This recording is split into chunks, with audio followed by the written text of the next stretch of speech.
Yo, yo, yo, peeps. Welcome to another episode of Crate 808, the hip-hop podcast that travels back to the golden era of the 90s to get you all dewy-eyed at the thought of the good old days. If you're tuning in for the first time, welcome, and get ready for a head-to-head album debate where each guest will make an argument to get their choice of record into Crate 808, which is our very own Hall of Fame where only the elite hip-hop classics live. So, let's introduce our guest for today's episode. First up is our resident hip-hop head expert, taking time out of his hectic schedule of surfing, MMAing and retouching photos for fashion brands in Newquay, James Midwinter, who will be bringing Mase's Harlem World to the table. How are you doing, James? Hello, mate. How's it going? I'm good. How are you feeling about Mase? Bit of Mase today. I feel comfortable. I feel very relaxed, like the man himself.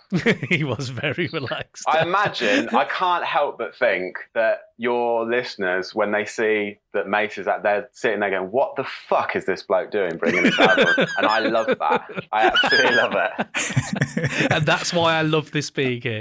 And that guy giggling in the back, joining in the fun, is our very own Western Australian policeman. Yes, he's a policeman and he likes hip-hop. Ray Ridge, aka 3 Degrees, and he'll be arguing for, get this, Rakim's 18th letter. So, how you doing, Ray? You good? Yeah, guess who's back? It's Ray, the 18th letter. Remember that when I'm flying, show me love. It's been a long time. Anyway, the saga begins. So stay a while and let's get into the mystery. Hey, New York. Such a I love the tagline of New York. I had to throw New York in here. I couldn't fit it into the sentence, but those of you that know the 18th letter, the album, you know that that's all the tracks on the album. So it's just nice to hear Rakim's lyrics being said with some personality. That's what I enjoyed about that. He's got started early. Jeez, I'm going to Charlie Sloth the shit out of that one. That's amazing. Mate, hold on a minute. First of all, let's just address the elephant in the room here. Yes, this is two ends of the hip-hop spectrum. We're fully aware of this. Don't think we've gone in here thinking, oh yeah, these two albums we like. No, we know one is Rakim and one is Mase. So in my head, I was like, there's only one winner. But is there? Is there only one winner? Let's see. So, before we do start, least hip-hop thing you've done in the last 24 hours, lads. I'd love to hear it. Ray Ridge, what you got? Well, yeah, so as you said earlier, I am in the police service in Australia. I'm actually a detective, but you keep saying police officer, and you know, all pigs smell the same, mate. All pigs smell the same. Fuck you. But yeah, so obviously over here we do have weapons, and you have to requalify to use them every year. So I had my recall earlier this week, and you have like 10 of you in a row. It's actually literally exactly the same as the movies. 10 of you in a row, and there's targets, and then you do it at 2 meters, 4 meters, 6 meters, 8 meters. Anyway, I massively dropped a shot. You know, you pull it out and you go bang, and then you look at the target and you're like, oh shit, fucking missed by like fucking miles. It was awful. Right. And the thing is, like, if everyone gets it done in one go, you get to go home early. So I'm the one that this moment where everyone's kind of like, oh, for fuck's sake. All right, 8 of you guys all go next door and just sit down. We'll just go through it. We'll just do race. I'll do the whole fucking thing again. Are you trying to say you can't shoot? Is this what it is? Look, it's Western Australia. You ain't going to shoot anyone. It's irrelevant. To be fair, there's no danger dingoes, here. Mate. Dingoes. Well, dingoes. Aren't they a thing? There was an incident with there's incidents with animals. You know, get kangaroos and shit that drive in the road, and you got to go and put them out of the misery and stuff. You're living the hip hop dream. You are a hip hop dream though, there. Because you're a cop who can't shoot. Look, I got through. Okay, I went back, did it again, and I'm all right. Okay. I would argue, and this is literally no evidence substantiating any of this. I would argue the amount of shooters that are on the streets in America, I bet a lot of them miss. I bet a lot of them aren't great at shooting. Well, Nas did a whole song about it, didn't he? Which one? It's the one with Rick Ross where it's got his accident murderer. Do you remember that one? Oh no, I haven't heard that one. I can't remember what album's off, but it's called Accident Murder. It's about people who like spray up corners and don't hit the person they're meant to be hitting and kill a load of innocent people. Need to get Ray in, don't they? Need to get Ray in to coach them. Well, it's verging on getting a bit dark, actually, isn't it? Jambo, what was your least hip hop thing you did? I'm looking forward to following that up. I don't think I can follow that. Mine's a little bit more plain. I went surfing last night, which isn't very hip hop. I don't think I've ever heard a hip hop song. Well, I'm sure some weirdo's done a song somewhere, but a mainstream hip hop song about surfing. But then on the way out, I stepped on a weaver fish. Ooh, what's one of them? It's like a fish that sits in the sand. It's like a little one. It's got spines coming out of its back, and then it like puts like a toxic venom into your foot. So, Holy moly. like, I was coming out. I know, it was Sorry, really... it's not- By the way, it's not funny, least hip actually, hop is it? thing I've done Sorry. the last 24 hours is me saying holy moly instead of holy moly. Right, mate. What happened then? Shit, what's happened with your foot? Your foot just gets really, really painful. And Are you going to live? yeah, it's fine. It only lasts for about half an hour, and then it starts to. You have to like. So I sat in a hot bath, and that sort of makes the pain go away. But yeah, I was like, no hip hop artist has ever talked about weaver fish, have they? And it's a great thing to rhyme about weaver fish. But the thing is, if it was your last act, Jambo left this earth finally arguing for Mace's Harlem World to be inducted into the Crate 808 It's Hall of what Fame. he'd have wanted. My That's mind good, that's instantly, good. when you said weaver fish rhyming, I tried to come up with a rhyme with weaver fish, but my mind just said believe a dish. That's why I've never been a rapper. And Ray's mulling it over. Go on, Ray, aren't you, hit it. Oh, yeah. Go on, weaver fish. More venom Go than on. weaver fish. I want to hear that in your rhyme for next week. Believe a dish. Oh, shit. Yeah, sorry. Good. Right, so my least hip hop thing, lads, it's nowhere near as good as both those things. I was just researching for this pod, and instead last night I ended up watching this film called The Festival. Oh, I don't know if you've ever watched that. seen it. Yeah, I watched that. Yeah, The In-Betweeners. Why are we watching this, Jumbo? It's fucking awful. Yeah, it's shit. It's shit, yeah. Nothing about this should make me want to watch it. It's just so bad. And I was thinking, I've just forsaken 90 minutes of podcast research.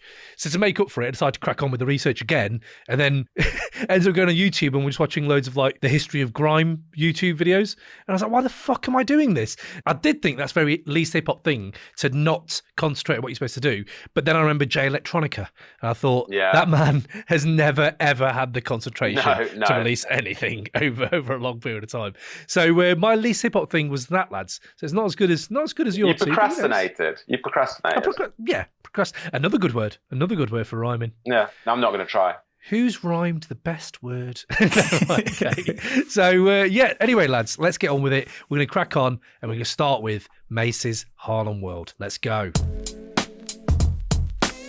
Let's take it back to October 28th, 1997. Hip-hop is one of the most diversely dynamic, culturally significant and commercially viable art forms on planet Earth, and it was about to be given a high-class sheen polish that had never been seen before. With Biggie's untimely passing just a mere 7 months ago, Puff Daddy and his Bad Boy label were hurt, but it didn't stop them ushering in a dominating new era of bling rap and shiny suits that would surprise everyone with one clear message.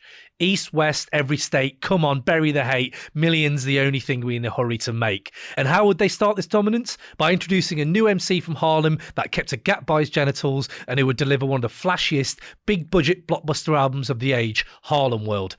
That man was Mason Bether, aka Mase, and even the weatherman didn't know the storm he was going to bring.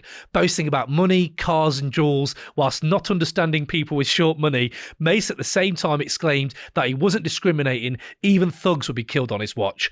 Marrying the aspirational rap and commercial sampling that Puffy was known for with the street life lyrics straight out of Biggie's playbook, Mase pushed hip-hop into a realm of wealth and sing-along rap that will be felt for decades to come. So, James Midwinter, tell me, why should Harlem World be in Crate 808? Well, it shouldn't really, should it? even I know that. But I want to explain to you why I bought this album. So when I heard that Ray was going to be bringing the 18th Letter by Rakim, and you're like, when you think about that album, it's a very worthy, very dense, lyrical, quite straightforward boom bap album. It's monolithic and kind of, it is what it is. It's Rakim, the god, the greatest MC of all time. That's, I'm putting that in air quotes. You can't see that on the podcast, but air quotes, the greatest. It's what everyone says. And I did the Crate 808 of Nas's first album, and I put on an incredible performance, I thought, for myself. And I was speaking about the greatest hip hop album of all time, in my opinion. It's peerless brilliance. Every track is incredible. And I found myself a little bit bored as I was doing. I was like, I'm fucking brilliant right now. And it's boring me how good this album is and how good I am. And I thought to myself, what is this like? And I thought, this is a bit like when on Saturday, the 10th of April, 2010, Anderson Silva fought Damian Maia. And I thought I'd share the story of that with you so you could understand where I'm coming from with this album. Okay. Anderson Silva at that point, he's the greatest mixed martial artist of all time. He was obliterating opponents with what you'd say almost comical ease. He was fighting as if he was in the Matrix. He fought Forrest Griffin about a year before, and he almost sarcastically knocked him out. Nothing better than a sarcastic knockout. It was almost like Forrest said afterwards that he tried to hit Anderson, and Anderson looked at him like, what a stupid thing to think that you could hit me. So at this point, the next fighter he fights is Damian Maia, who was the epitome of a martial artist. He was respectful, he was diligent, he was an absolute master of his craft. Wasn't a particularly interesting man. Can you see where I'm going with this, by the way? Wasn't a particularly charismatic man, but he trained for years in Brazilian Jiu-Jitsu. He was an incredible fighter, an absolute master of his art. He trained hard and he fought with dignity and honor. And Anderson came into this fight and basically looked bored the whole fight. He postured, he was intimidating, he mocked Damian Maia, he danced. He at one point hid behind the ref to just mock Maia during the fight. He basically was like throwing casual strikes that he wouldn't throw a punch. He was trying to win a fight without throwing a punch. And when he did throw attacks, he would hurt Maia every time. He was basically trolling on the biggest stage. And Maia looked terrified from it. And Anderson still won the decision victory without barely even trying. And I was like, how can I do that? I feel like I've got to the stage where I'm so bored with my mastery that I need to do something similar. So I thought, why not bring an album that, let's face it, has some incredibly cringy lyrics at times, some songs that are basically unlistenable, throws out all the old rules of being super lyrical, is ultra commercial. People hate it. I'm sure a lot of the commenters on your Instagram are they're all going to be jumping on Rakim's dick, and I'm still going to win. Do you know what, mate? Do you know what? Of all these months we've been doing it, that's one of the best Crate 808 arguments I've ever heard for an album. That's incredible. Which is basically like, I'm just really good at this, so I'm just going to pick Harlem World. Let's go. That's essentially what I'm trying to do. I like it. I love waiting for Jambo's metaphors and stories. It's like blah blah blah. He goes into a story about what it's like. And isn't that? Yeah, it's isn't beautiful. That great? It's a beautiful thing. It's a beautiful thing. Well, it's the opposite of Rakim. It's a lot of phlegm, a lot of flam. It's entertaining. Does it say much? Probably not. Will people like it? No, they won't. Okay, that's interesting, mate, that you say that, right? Because again, the Rakim thing, you could say, well, I'm a fucking massive fan of Rakim, so I can't say this, but I've heard the arguments that what you're saying, which is like, well, it's all kind of like one thing, isn't it? It's like you don't get much more than that. I have to say, mate, when I listened to Harlem World again, I found myself zoning out of Mace's lyrics and listening to the beats more than I think back in the day I probably listened to Mace's lyrics more. Actually, he can spit. And now it's actually, the beats actually stand up quite well, this album. Yeah. Not a lie. The beats actually like shit. That is a banger. Yeah, definitely. And I think it's interesting that what you just said, because that's part of my argument is that, like, yeah, we're not, like, Rakim is technically a better MC than Mase. One of the things I was going to say is if you took Mase off of his album and put him on the 18th Letters beats and you put Rakim on Mase's beats, what's the better album? It's probably going to be Rakim on Mase's beats. Mase, you probably don't want to hear him over the Rakim's beats. So then you have to decide from those two things, is Mase a better rapper than Rakim's producers on that track? And my answer is yes, he is, because there's some dog shit tracks on that. But we'll get to that later. Yeah. Okay, that's interesting. We'll get to that later. I know, Ray, I want you to come in here, mate. But can I just give a little bit of context here then? Like, I did that intro, and by the way, Jambo just alluded to the fact that he did Nas's Illmatic. That hasn't dropped yet. So just letting everyone know He's letting the cat that there in the is bag, going to be... isn't he? He just ruined it. He's ruined it all. No. Right. I think it's nice to tease these things. There is an Illmatic episode coming, but let's not talk about that one yet. But it is coming, Crate 808. But just going to these two albums, right? The way I look at it, I was a very different person in 1997 when I heard this album. I think we'd lost two huge connections to the old school when I was a kid. It was like Pac and Biggie have gone, right? The realer roots of rap and the realer roots of the culture, they were kind of gone because those two were so prevalent. I mean, you still had Wu, you still had all these people, but that was a huge loss. And I felt this album, right, when it came out, when I first heard it, it was almost like Puffy was like, okay, this is my moment now. This is my moment. I'm going to step out the ashes of what's happened and just sow the seeds for a new kind of style over substance rap.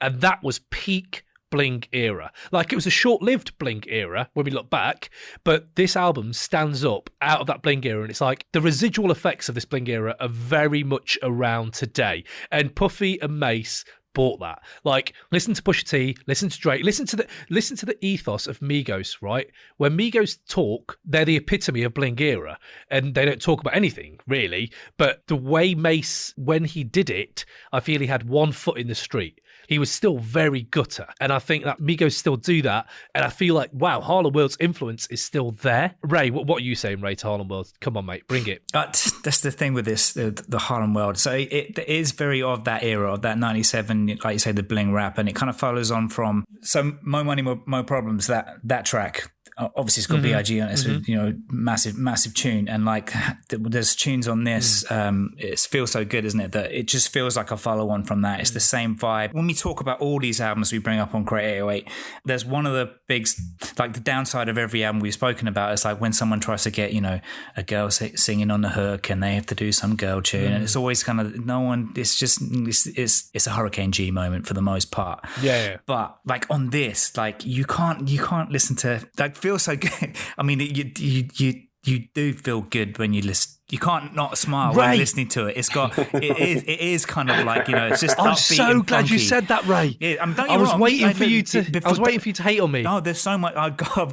Don't worry, I've got a lot of hate saved up for this episode. I was scared for a minute. I was like, I've won too easily. He's already liked it. I'm on the pod with Damien Meyer. Go on. Yeah, that's the thing. Like, this is one of those rare examples of when, who else? Like Will Smith does the good, the easy sing-alongable, upbeat, happy tune, and this is like another version of that kind of thing. And it's Puffy, isn't it? It's Bad Boy. Bad Boy did this so well. Like, one of my arguments was going to be, and again, we're edging into 18th Letter. 18th Letter, it has possibly the worst song I've ever heard on there. Possibly. Like, I was thinking, no, but there's one on there where I was like, wow, this is, the drop is so big, it might be the worst. But then I thought, wow, that makes me think, when you do this right, when you get an R&B hook, when you make it sing-along rap, and when you make it flashy, you actually have to give props to Mase and Puffy and Bad Boy, because they did it well. Yeah, it's not easy to do, is it? It's really it's very difficult to do. Absolutely, mate. Listen to this. When I was researching this pod, right? So I was like, what else is there around nowadays that does this kind of thing, right? And I was looking at Pusha T, right? Pusha T is actually evidently angry that he did a Mase impression and it never took off. So this track called "Let Me Love You," right, featuring Kelly Rowland on one of his albums. Oh my God, it is a Mase song, right? And Pusha came out and said, I tried to do this track and no one talks about it. I thought, that feels so good. I've just done it. I've just nailed it. It is exactly that. And I thought, oh my God, people are still trying to do this now. And Pusha T, who's fucking good, people who are good still can't do it right. Do you know what I mean? And by the way, Mase did actually call him up and say, by the way, that's absolutely a great impression of me. I love that. So there is this kind of skill to being commercial. There's a skill to this Blink era that is so easily frowned upon by myself when I was a kid. I just fucking hated it. I just didn't think it gave me anything I wanted. It was style over substance completely. Jambo, have you got any other points on why you would like it in though? I mean, I've got loads. I barely tipped the surface, but like when I was in the 90s, this album was a bit of a guilty pleasure. Like, this was a soft album. Like, I was like, this is soft, but you can't help but like enjoy it, because Mase skirts that line where it doesn't, obviously there's lines in it that are terrible, but they're funny. and he's got enough charisma that he kind of, and like he's quite cool on it. Like I think he just is so laid back. Like some of the songs he actually sounds a little bit bored, and they tend to be the worst songs, the ones where he sounds a bit bored. But he's because he's so bored, he's like too cool for school and almost kind of makes it work.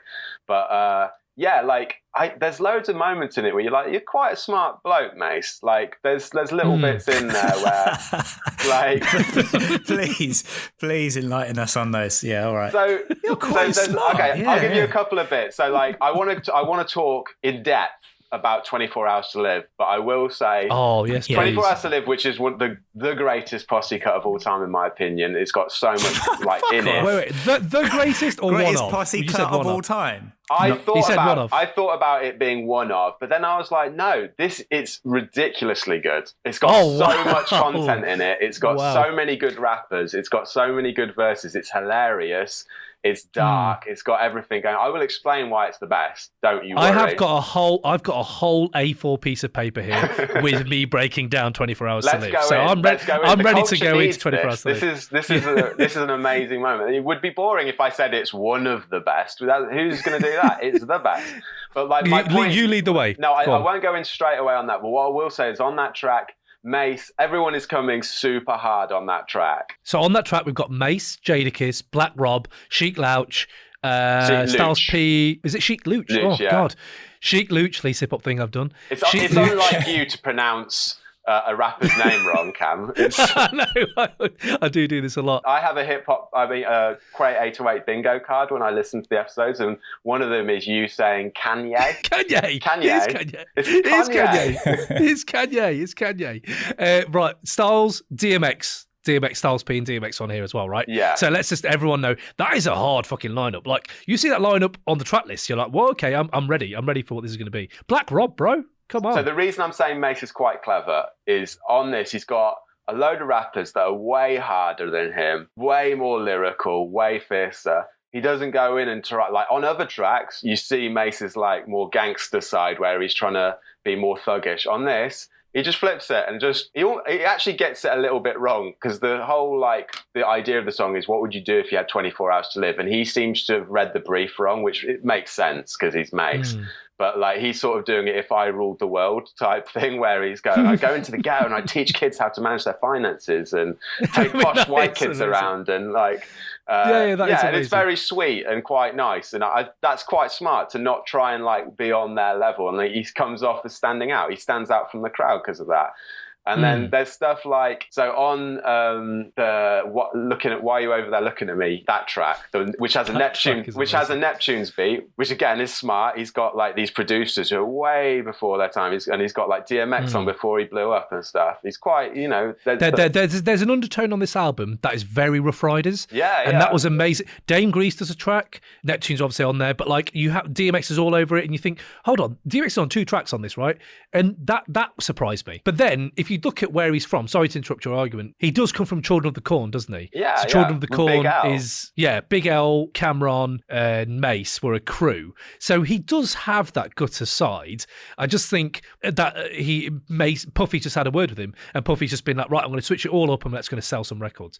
But okay, go on, mate. What were you saying? Yeah, like he's not just I'm going to rap about money and bling. Like that's the surface level with him. But there's other stuff underneath. He's quite a good storyteller. Like on that song, the final verse always makes me laugh. He's basically doing a Slick Rick impression, and it's really quite funny. He knows he's being funny. He says, we was all at the Greek Fest. It's hot and sandy. That line alone makes me laugh. I rent scooters. I'm with my family. Tank top, flip-flops. Really nothing fancy, but I get approached by a girl named Tammy. That's Slick Rick to like T. Mate, there's so much Slick Rick on this album. I'm so glad you said the same thing. That's true. Yeah, he's smart and like he knows that and he says it throughout the album, like he's flipped his style. He said even in one line that his friends laugh, but they don't laugh when they see his money and stuff. The whole album has a message where it's not just bling. He's sort of talking about what it's like to be taken from just off the street to having loads of money, and there's the haters, the atmosphere around that, the darkness. And then the funniness and like, so deep and the interesting. Guy's witty. The guy is funnier. What did Ray just say? so deep. It's so interesting. It's so thought provoking. It's so it's so moving. It's so It's definitely not any of those things, but it is witty. Can I tell you one thing, right? You know, you say deep and interesting, right? One thing that's I never said that. I never said it was deep and interesting. No. As a joke, I know you're saying it's in a jokey way, but the one thing that's album is blatant. It's so blatant in its aims. There is no excuse. Like, they do not worry about what you're thinking of them. He's successful in doing that. So blatant, right? He's talking about, if you hate on me, good, hate on me. I don't give a shit. I am going to get with your girl, blah, blah, blah. But there's one moment, mate, right? I know you probably had this down, but it's so blatant that he's glaringly explicit about his sexual desires. And can we talk about this? No, that's the worst track on that album. That is horrendous. This is my Anderson Silva. This is why to have that track on the album and still win is going to be ludicrous. You're going to have to cancel Crate 808. Right, so this track is... this track, I Need to Be, right? This is where Mase is fucking entertaining, blatant. This is what I'm talking about, blatant. It's also aged the worst because it does just descend into porn, this track, the last verse, right? Terrible porn. Good lord, awful porn, right? It's just a step away from a skit of getting a blowjob, really, right? But there's some touching moments buried in there about feeling like a molester when the peer pressure is on you to get with a girl. But the last verse, right? See, I'm talking about these prima donna bitches you meet. I need a girl that if I ask her to handle me and my peeps, get down dirty and lick ice down my butt cheeks, then she wiggle and then I giggle and then she feel my nut seed, right? And I was the balls, the blatancy, right? To just say, do you know what? I like having ice just lick down my butt cheeks, please, and it makes me giggle. Like, that's hard. That's hard on another level. That's past DMX kind of hard. Like, DMX would never ever let anyone know that I like ice down my butt cheeks. I love that. And that's the thing about Mase, where it's almost like, do you know what you're saying? Maybe you do. Maybe, do you know what you're saying? Is this one of the arguments for getting this into Crate 808? Oh, because name me another rapper who likes ice cubes on his butt cheeks. Oh, fuck. Never mind the greatest rapper of all time. You can say what you want about it. It's entertaining. At its worst points, it's still entertaining. It's still stupid and funny and like... Mate, the fact that he sounds like he's got marbles in his mouth for the whole it sounds like that for the whole album, yet how are you still entertaining me? Like that, there's a school of like Ludacris. Ludacris does this shit. 50 Cent. This album is 50, like Mase is 50 before 50. Except that 50 changed the game and Mase short-lived. I don't know. I think, mate, this is it's like Divock Origi versus Kaka.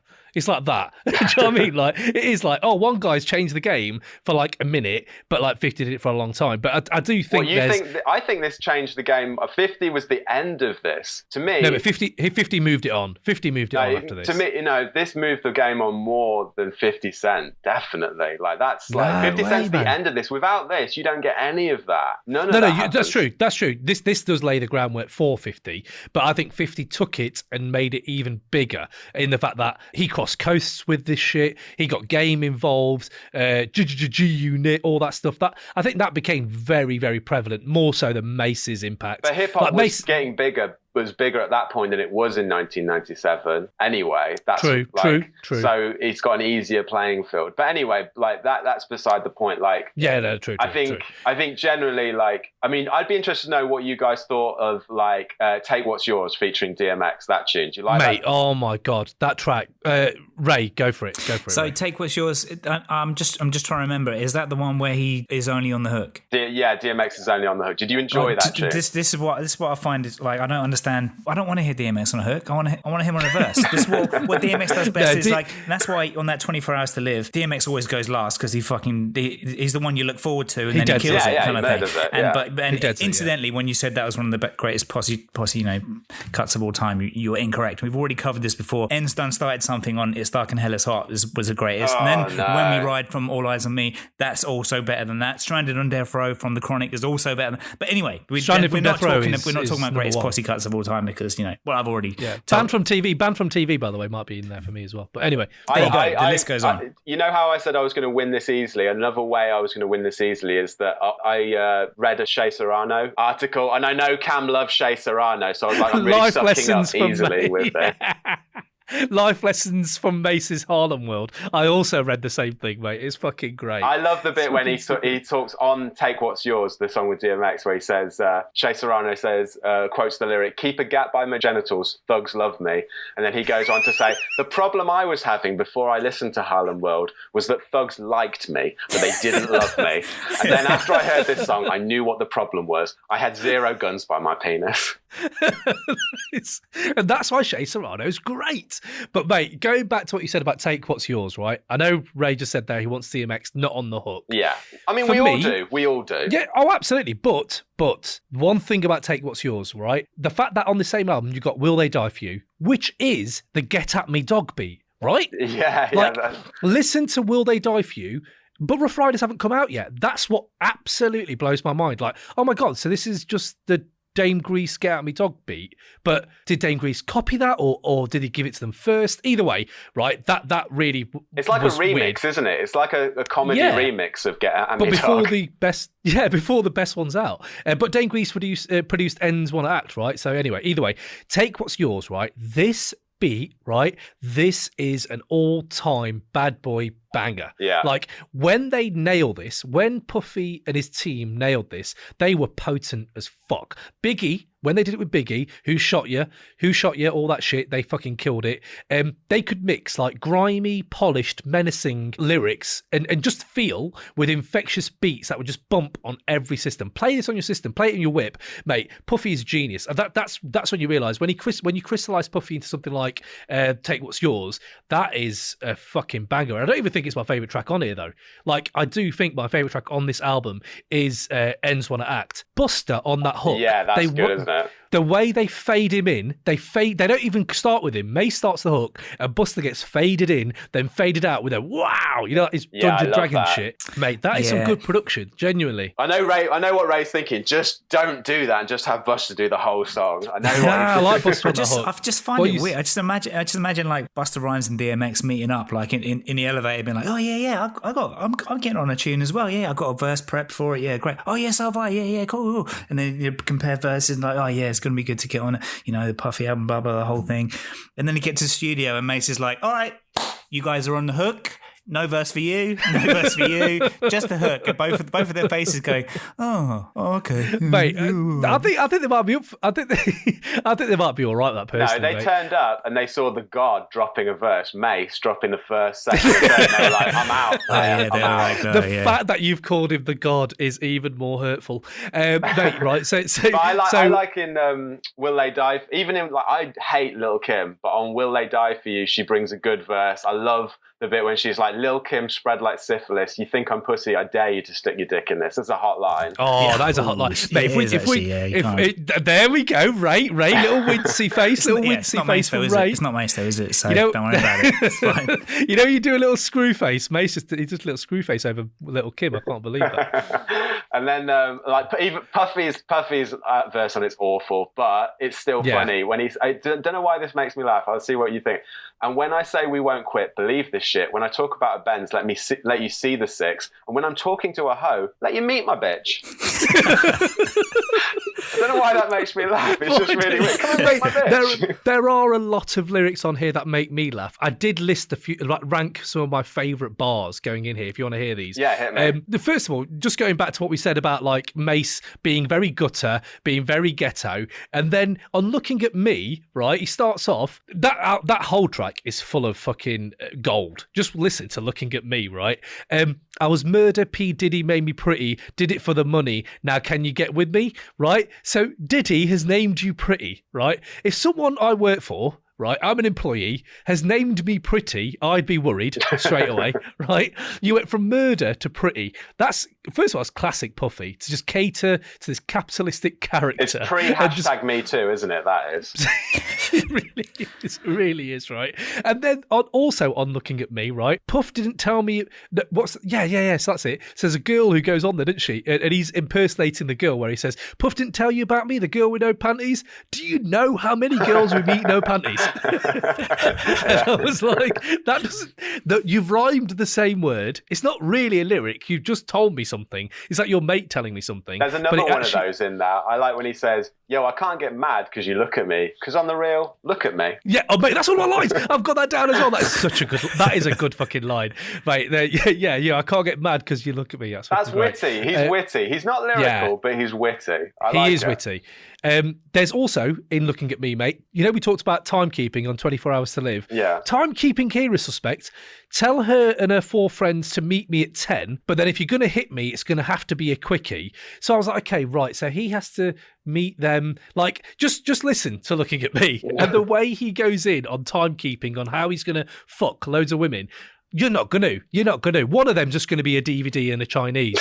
Like, you're not going to fuck all them women, right? It's like on that skit when he gets caught out talking on different lines to different girls. And I'm like, why are you trying to fit them all in on one night, mate? That's just stressful. Yeah, very stressful, right? But yeah, can we go in on 24 Hours to Live? As I've said on previous pods, the ultimate sort of thing to show why the stereotype about rappers being late is very true.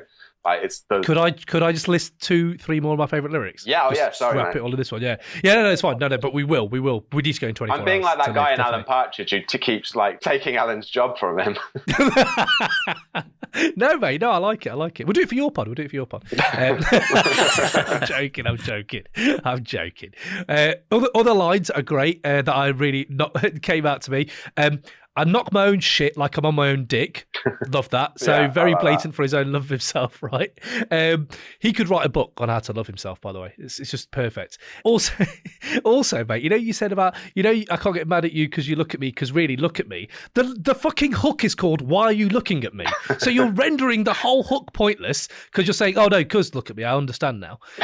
If I lose, I get loke, put a fool in the yoke, 2 to his throat, take his jewels and his coat. That's a dope line. That's incredibly bad sportsmanship. If I lose, I get loke. So he's such a bad loser, Mase. Being broke and alone is something I can't condone. I was like, mate, that's every single student in England, right? Quite sad, really, isn't it? Yeah, it is very sad, right? And then there was one more that I had on there that I really enjoyed. Yes, mate, can you explain to me, do you want to get money, right? Do you want to get money with us? It's like, is this an Indeed.com ad? Like, is this an advert to get people? Are you proposing? Do you want to make money with us? You can't beat us, so you best join us. Like, I was thinking, it sounds like Bad Boy are like, just come on, everyone, come in here. Like, and then he says the moral of the story is, I'm not here to replace Notorious. Well, there's no danger of that, but is that the moral of the story? Is that the moral of this story? No, it's literally not, because he literally was brought into a place Notorious B.I.G. Exactly. He failed. He definitely failed, but he made a good go of it. But do you know what he didn't fail at? And that's with this argument. I thought this argument was going to go really the other way, and instead we're really enjoying Harlem World. So no, we're not really enjoying it. Okay, so yeah, but you've got to say, Ray, I've bought in albums before by way, way better MCs, and you've never gone, oh, that was a good lyric. And you have done that with this album. This is the most positive you've ever been about one of my albums. I bought in Ice Cube. I've bought Nas.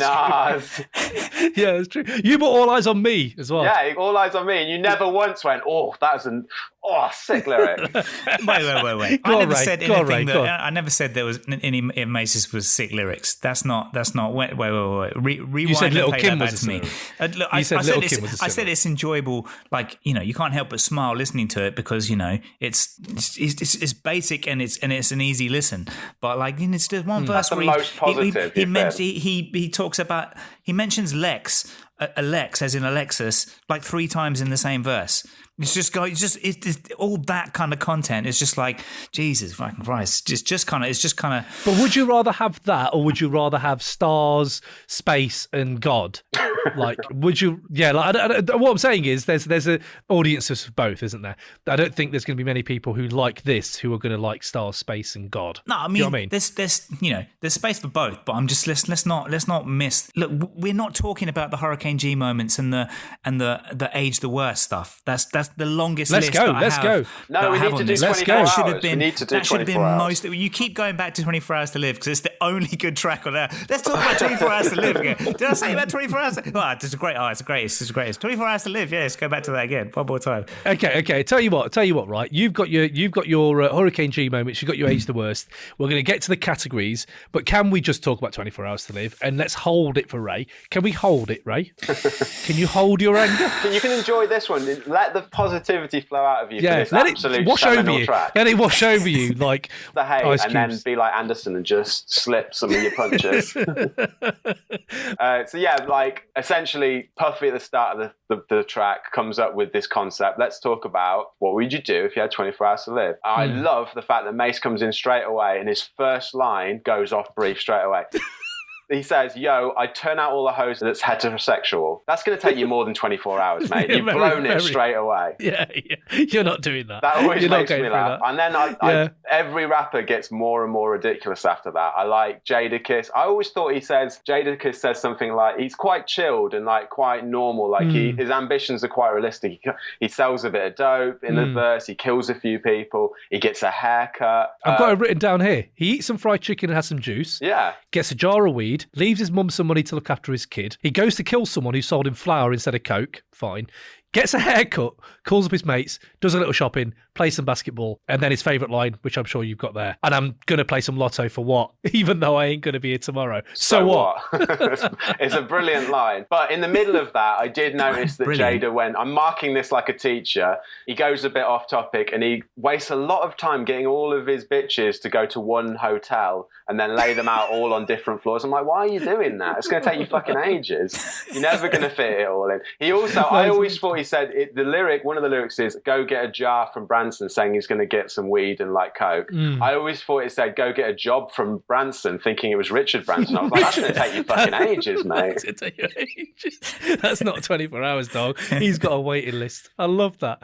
Yeah, okay. So Ray, okay. like on Jada's verse, did you enjoy Jadakiss's verse? Yeah, I mean, it's just more Jada being Jada. I mean, we're not talking about Jada, though, are we? We're talking about Mase. Let's focus on how. We're talking about the album and whether it's a good album. So after that, you get like Black Rob, who's really grimy and like brings his personality to the table. We can see what I'm doing here: personality, charisma. Can we list Black Rob's lines? Yeah, some of them are, but you go for it. Go for it. Right. Is just to inform you if you haven't heard the track, what he does. He has no holds barred strip club, goes to one of them in South Bronx, goes out to kill a female snitch, all doable in 24 hours, writes a note to his mum, who he's not that close to. And then the next line, he then kills her boyfriend.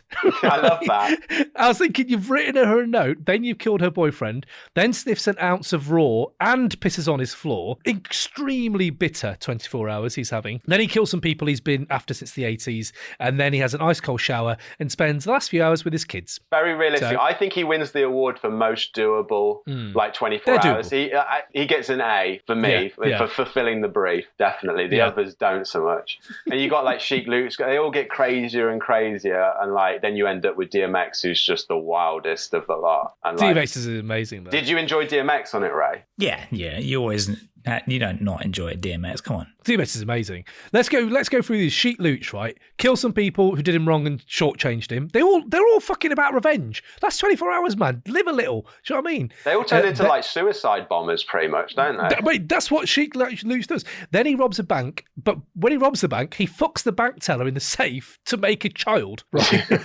What? He does all that in 1 hour, by the way. So once he's done all that, he then says, and when I'm down to 23, I'm going to be strapped with TNT, run up to City Hall and take the judges with me. That's an incredible waste of your last day for me. Like, you could do that in your third hour. Like, you got 3 hours, you got 20 hours there, dog. You got haircuts to get, chicken to eat. You got shit that you could do, right? Styles P again, quite bitter, goes to the police station shooting, so he can then go to hell and kill Satan, which I thought was interesting. Yeah, I like that. That was pretty cool. Yeah, that was quite good. But then he also leaves his mum some money and schools his brother on street politics. So I don't know if he comes back out of hell to do that. I don't know. Yeah, I don't get the verse logistics. is about violence, and then it's all about killing and violence, and then the last line of his verse is, so fuck being violent, get stocks and bonds.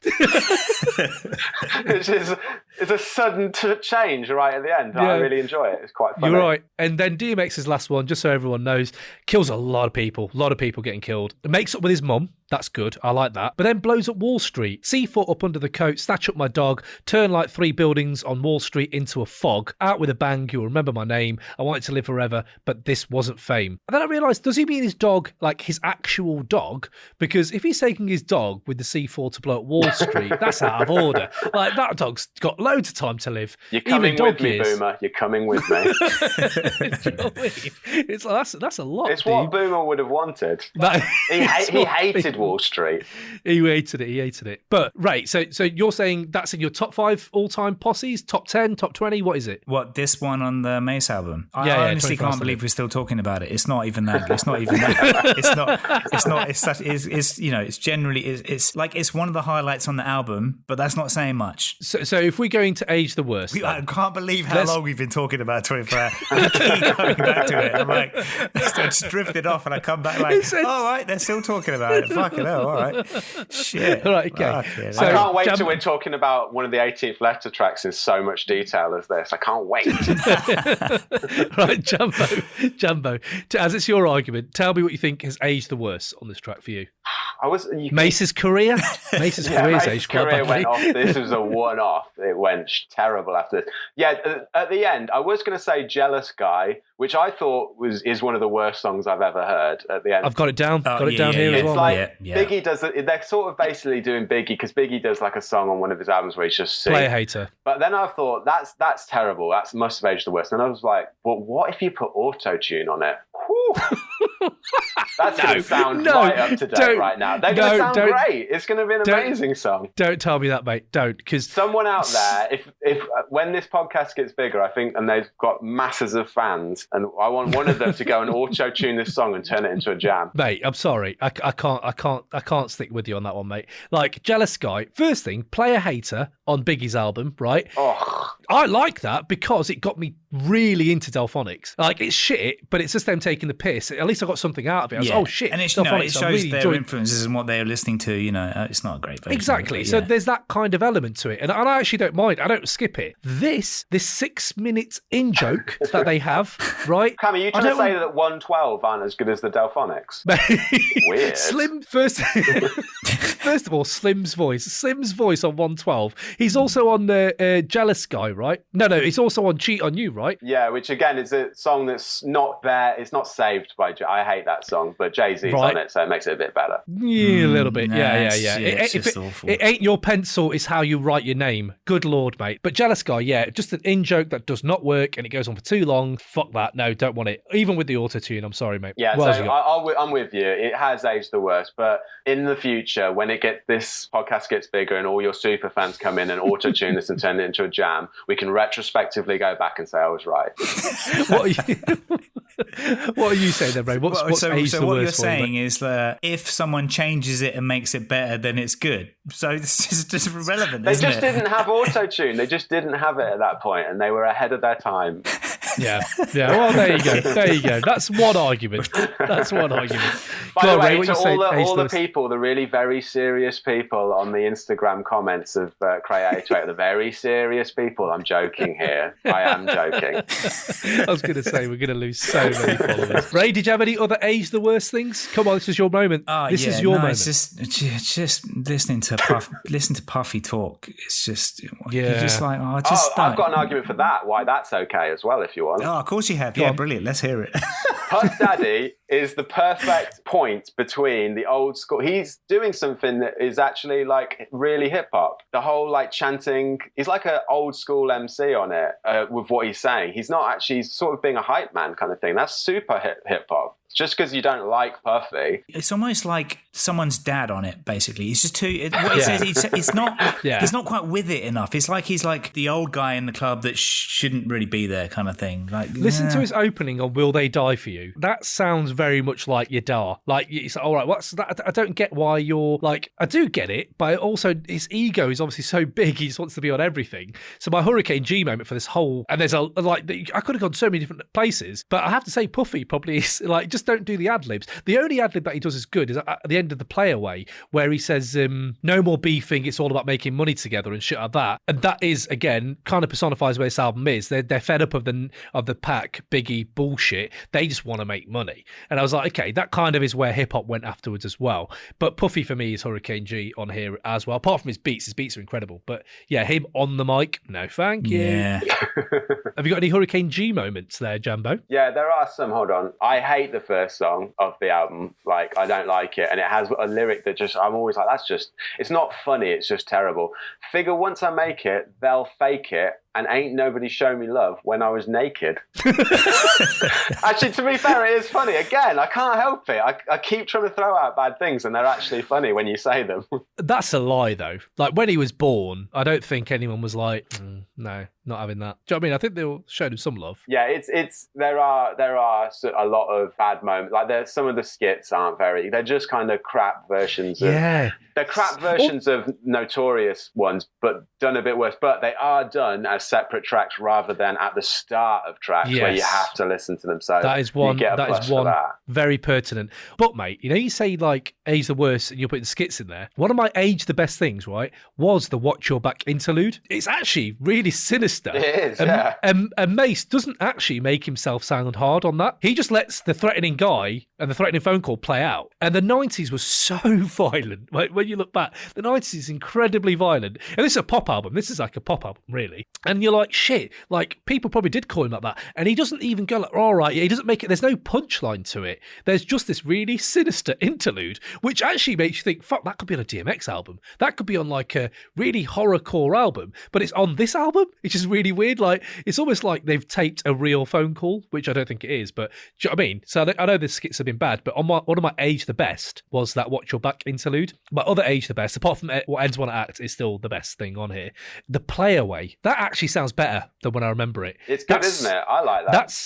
That's suited to today with that southern flavour, because I think Mase is from the south as well, isn't he? And I think it would have blown up nowadays if 8 Ball and MJG, like, when they come on there, that inroads into southern rap, like, it still works for me. They're like 8 Ball and MJG are great. They're like an underrated version of Pimp C. Nah, they're appropriately rated. Exactly. So, like how I just said that, where I tried to fit in too many syllables and couldn't quite pronounce it. That's exactly what they do over and over again, and it's unlistenable. But we're not talking about them. We're talking about Mase, so it's fine. You don't like Play Away? I like the Play Away, man. It's the Play Away. Nah, come on, man. Not really a fan. I've fallen into a real negative feeling about all of this. It's just wary of like sounding like that. Oh yeah, carry on. So Age the Best then. Age the Best. Is there any Age the Best things here for both of you? Oh, there's another awful bit on it as well. What's that? You know, the completely pointless white girl phone call. It doesn't even go anywhere. It says nothing. It's just like, hey, let me just introduce you. You're not introducing him to anyone because you're not in the same room, for a start. But secondly, here you go. You've passed the phone over to Mase, and she's like, is that Mase? It's not Mase. Yeah, it's Mase. Oh, no, it's not. Is it Mase? No, yeah, it's Mase. Yeah, it's Mase. Oh, yeah, cool. And then it just fades out. Yeah. It goes nowhere. It's nothing. What are you doing? Yeah. What's the point? It is nonsensical. And what relevance is it that she's white or any colour or female? It's irrelevant. It's completely just... Come on, mate. I'm getting angry. I'm getting upset. I'm sorry. Ray, it's Mase. It's Mase, mate. It's Mase. Come on. Like that argument's going to work out. Did you have any other Age the Best things there then, Jumbo, for this album? Do you know what? Obviously, I've mentioned all the tracks I like. One Act's great. Looking at Me still sounds good. It's the Neptune's beat. Take What Yours. But what's it called? What's the one...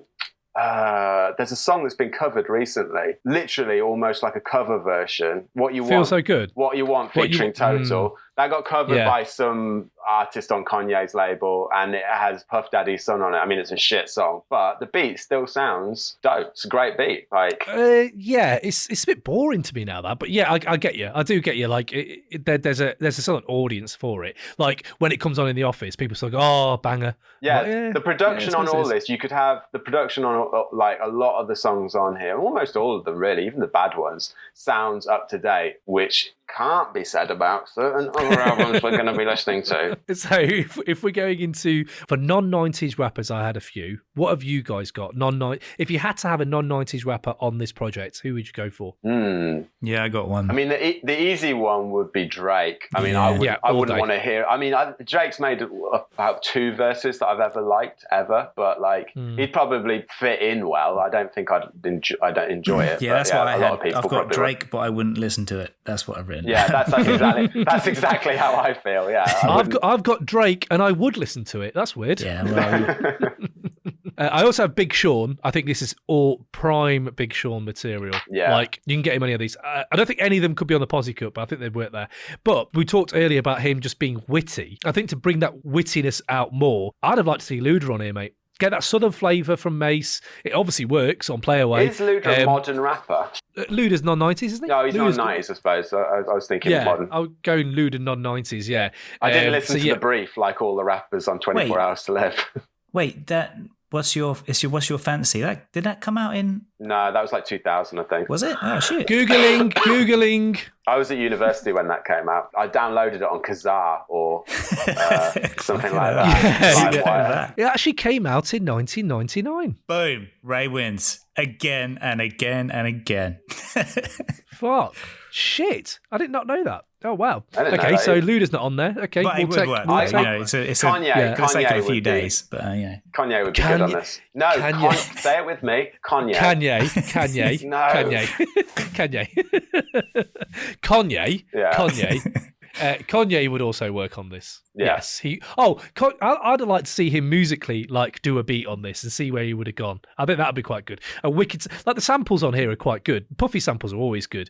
Like he just does the commercial most obvious ones, Yeah. but they are good. Yeah, it doesn't put them well, but they are obvious. Yeah, doesn't necessarily ask permission absolutely. for them, but just fucking takes them. There you go. I think All right, Pusha Sting. T had a lyric about like, I think 99 when Puff would have had Shine with him, like talking about Kanye like coming out in the 90s and like yeah. Oh yeah, he does say that. Yes, he has got that line. Yeah, that's actually quite good. Except that Shine didn't shine for too long, unfortunately. So other moments, other categories we've got here, lads. Album cover, yay or nay? This is a little category I've wanted to produce a few times. Yeah. This album cover, Yeah. right? First thing you look at, this is basically a pull-out poster out of Smash Hits magazine, isn't it? It really is. you see Mase, and you're like, all right, yeah, that's. I quite like it actually. I think it's like he obviously is in a photo shoot and he's had this moment. It's like he's playing cricket and he's just bent down to pick up the ball and he's like, "Oh, take a snap." Well, he's like, "Well, maybe you could have picked up that cricket ball a bit later." It's the soft. It's the soft lens. Yeah, thingy, the Vaseline on the lens is horrendous. Vaseline on the lens. I always used to want one of those hats, though. You know, the baseball hats, but without the all one piece. That later went on to be taken on by Limp Bizkit and ruined. Yeah, they did. Back That's in true. the 90s, they were hot. I was actually listening to Luke James, the YouTuber. He did a Mase review. You should go check that. It's quite good, actually. And his line was, that album cover is something basically, you know, when you're in the pen, you send and you put on your wall. Like that's the photo you have on your wall of like your other half. And that actually does sound very much like that. But yeah, I did enjoy that. Another one I wanted to try to see if it works or not. Album title, yay or nay? I like the intro to this album. Harlem World sets it all up. It makes sense as Mase never really stretches past Harlem or the boundaries of Harlem World. I feel like I like the album title. What are you boys saying to the title? Yeah, it works. Do you think it works, right? Yeah, I'm on board for it. You know, it's not. So it's, Ray it's likes not- it's Little not- Kim, the positive. cover and the title. Ray likes Little Kim, the cover and the title. What? What's happened? No, today? and he did say he does like 24 Hours to Live. He did say he did like it. He just didn't like it as much as we did. He liked a lot about this album. I don't think the title's very good insofar as he's like Harlem World and like the title says like he's coming out of Harlem. We're going to learn about Harlem. It's going to be like Nas and learning about Queensbridge, and we learn nothing about Harlem the whole time. we learn about fine, but we it's a do shit learn title. that sexual desires in Harlem are like ice cubes down the butchers. That's what everyone's doing. Ice Cube sales from the bodega in Harlem are just off the chain. People are constantly buying ice cubes, getting them in them butt cheeks. In their Lexuses. In the Lexuses, exactly. With TVs in the headsets. He loves TVs. Loves a TV in the headset. Yeah, you'd think he'd be sitting in the front, but all right, it's fine. Yeah, all right, sit in the back. Yeah, no, that's true. Fair. So another category here, feature trinity, because obviously our features usually end up being one of three people: Method Man, Busta Rhymes, or Nas. You can have one of them on here. Busta's already on here, so you can't have that. You could have Busta Rhymes on it. I'd have Busta Rhymes on it actually rapping. Maybe that would be okay. Maybe good. not on a chorus. Okay. You know. What more that you'd have Busta Rhymes again with a rap, or would you have Meth or Nas on here? I wouldn't want Meth or Nas to just ruin their legacy by being on this dog shit. What? Sorry. Busta Rhymes is already on it. It's too late for him. Oh, what about you, Jumbo? If you had to have Meth or Nas or another Busta? I'd have all of them on one track, but only doing the choruses. That's it. Oh, mate, that's brilliant. That would be great. And that track could be called Harlem World. I'd like that. So one other spot, before we do finish up and wrap up and get Jambo's conclusion, I have been asked to do a bit of sample spotting by a few people out there who have been like, oh, we should talk more about the samples. Who are those people? Mate, there are people out there who like samples. Maybe I'm lying. Maybe I just want to do it. So sample spotting. One thing you can't have a go at about Puffy is the sampling, as we've said. This album has fucking shitloads of them.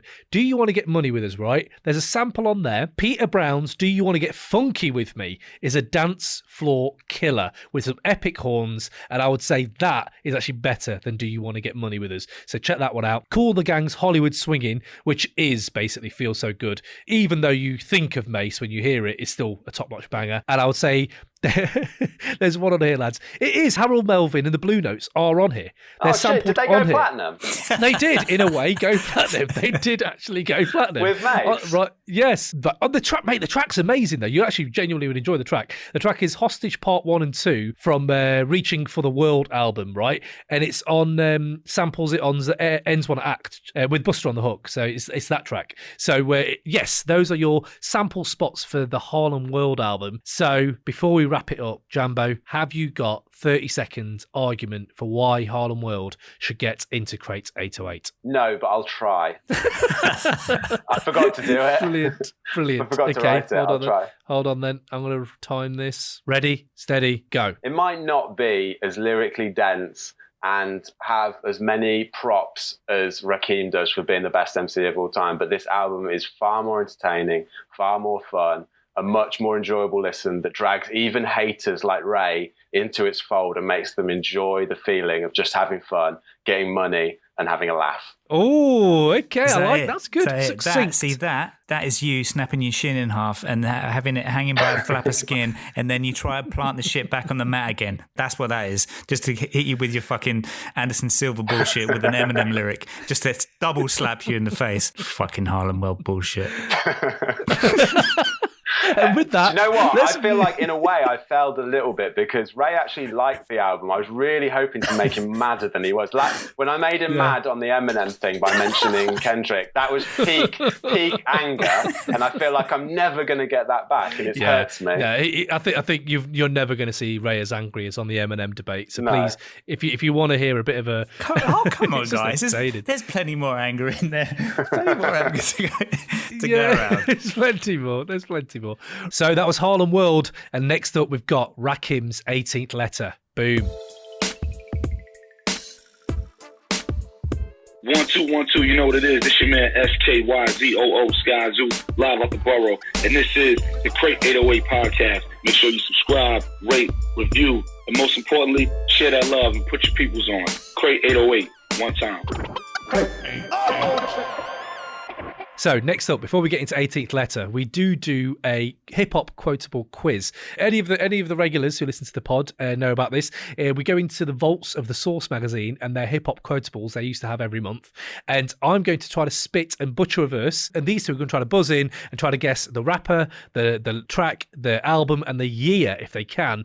And they will be legends in the eyes of me. So I'm going to start. Stop me when you get this one. All right, guys? Ready? Yeah. When young sons fantasize of borrowing flows, tell little shorty with the big mouth in the bank is closed. The symbol on my arm is off limits to challengers. You hold the rusty studs. LL Cool J, and it's off of, what's it called? The one with cannabis and stuff like that. What's it called, though? What's it called? You got LL. And it's 1998, I'd say. Oh, close. 97. And it's, what's the song? Well, it's got Redman on it, Method Man, Cannabis. Okay. Like, I can't If remember. If Ray can get the title, you'd redeem yourself a little bit here, right? Yeah. The album? Give me the album. It's not 4-3-2-1. 4-3-2-1. 4-3-2-1. I'd have never got that. Such a terrible name for a song. Yeah, of course it is. Really fucking obvious as well, actually, isn't it? LL Cool J on Phenomenon. I fucking won it for a change. I just said Phenomenon. I just said Phenomenon, motherfucker. You weren't even listening. Unbelievable. I got the album. Anyway, I already beat you both with What's Your Fantasy anyway, so don't worry about it. That's fucking hip hop knowledge proved. See you fucking later. hell, I am Anderson Silvering this shit. I just won the fucking hip hop quotable. That is that's big. That is big. I was moaning behind. That's a big win. You can't symbol on the arm. You would have guessed LL anyway because he's fucking always going on about it. That's the one where he went away and rewrote the verse when Cannabis came in, didn't he? He was like, "Oh, yeah, your verse. Yeah, cool, guys. Let's have a timeout. I'm just gonna need to go and get my get my pen and pad." I have to say, there's something to be said about that. Like, to go back to rewrite your verse, I'm not a fan of that. I'm glad he did it though, because it was a great beef. Yeah, true, but then he didn't win the beef. I mean, it's great, good beef, but yeah, you didn't win. But it was one of the best. Cannabis came out with one of the best diss records of all time, with one of the worst lines ever. Yeah, it's like you ain't got the skills to eat an ass like me, which is a horrendous. Although, doesn't Black Rob on Woe also talk about eating asses? No. He doesn't talk about eating men's, but he talks about having a finger near his bumhole. So. Like, whoa.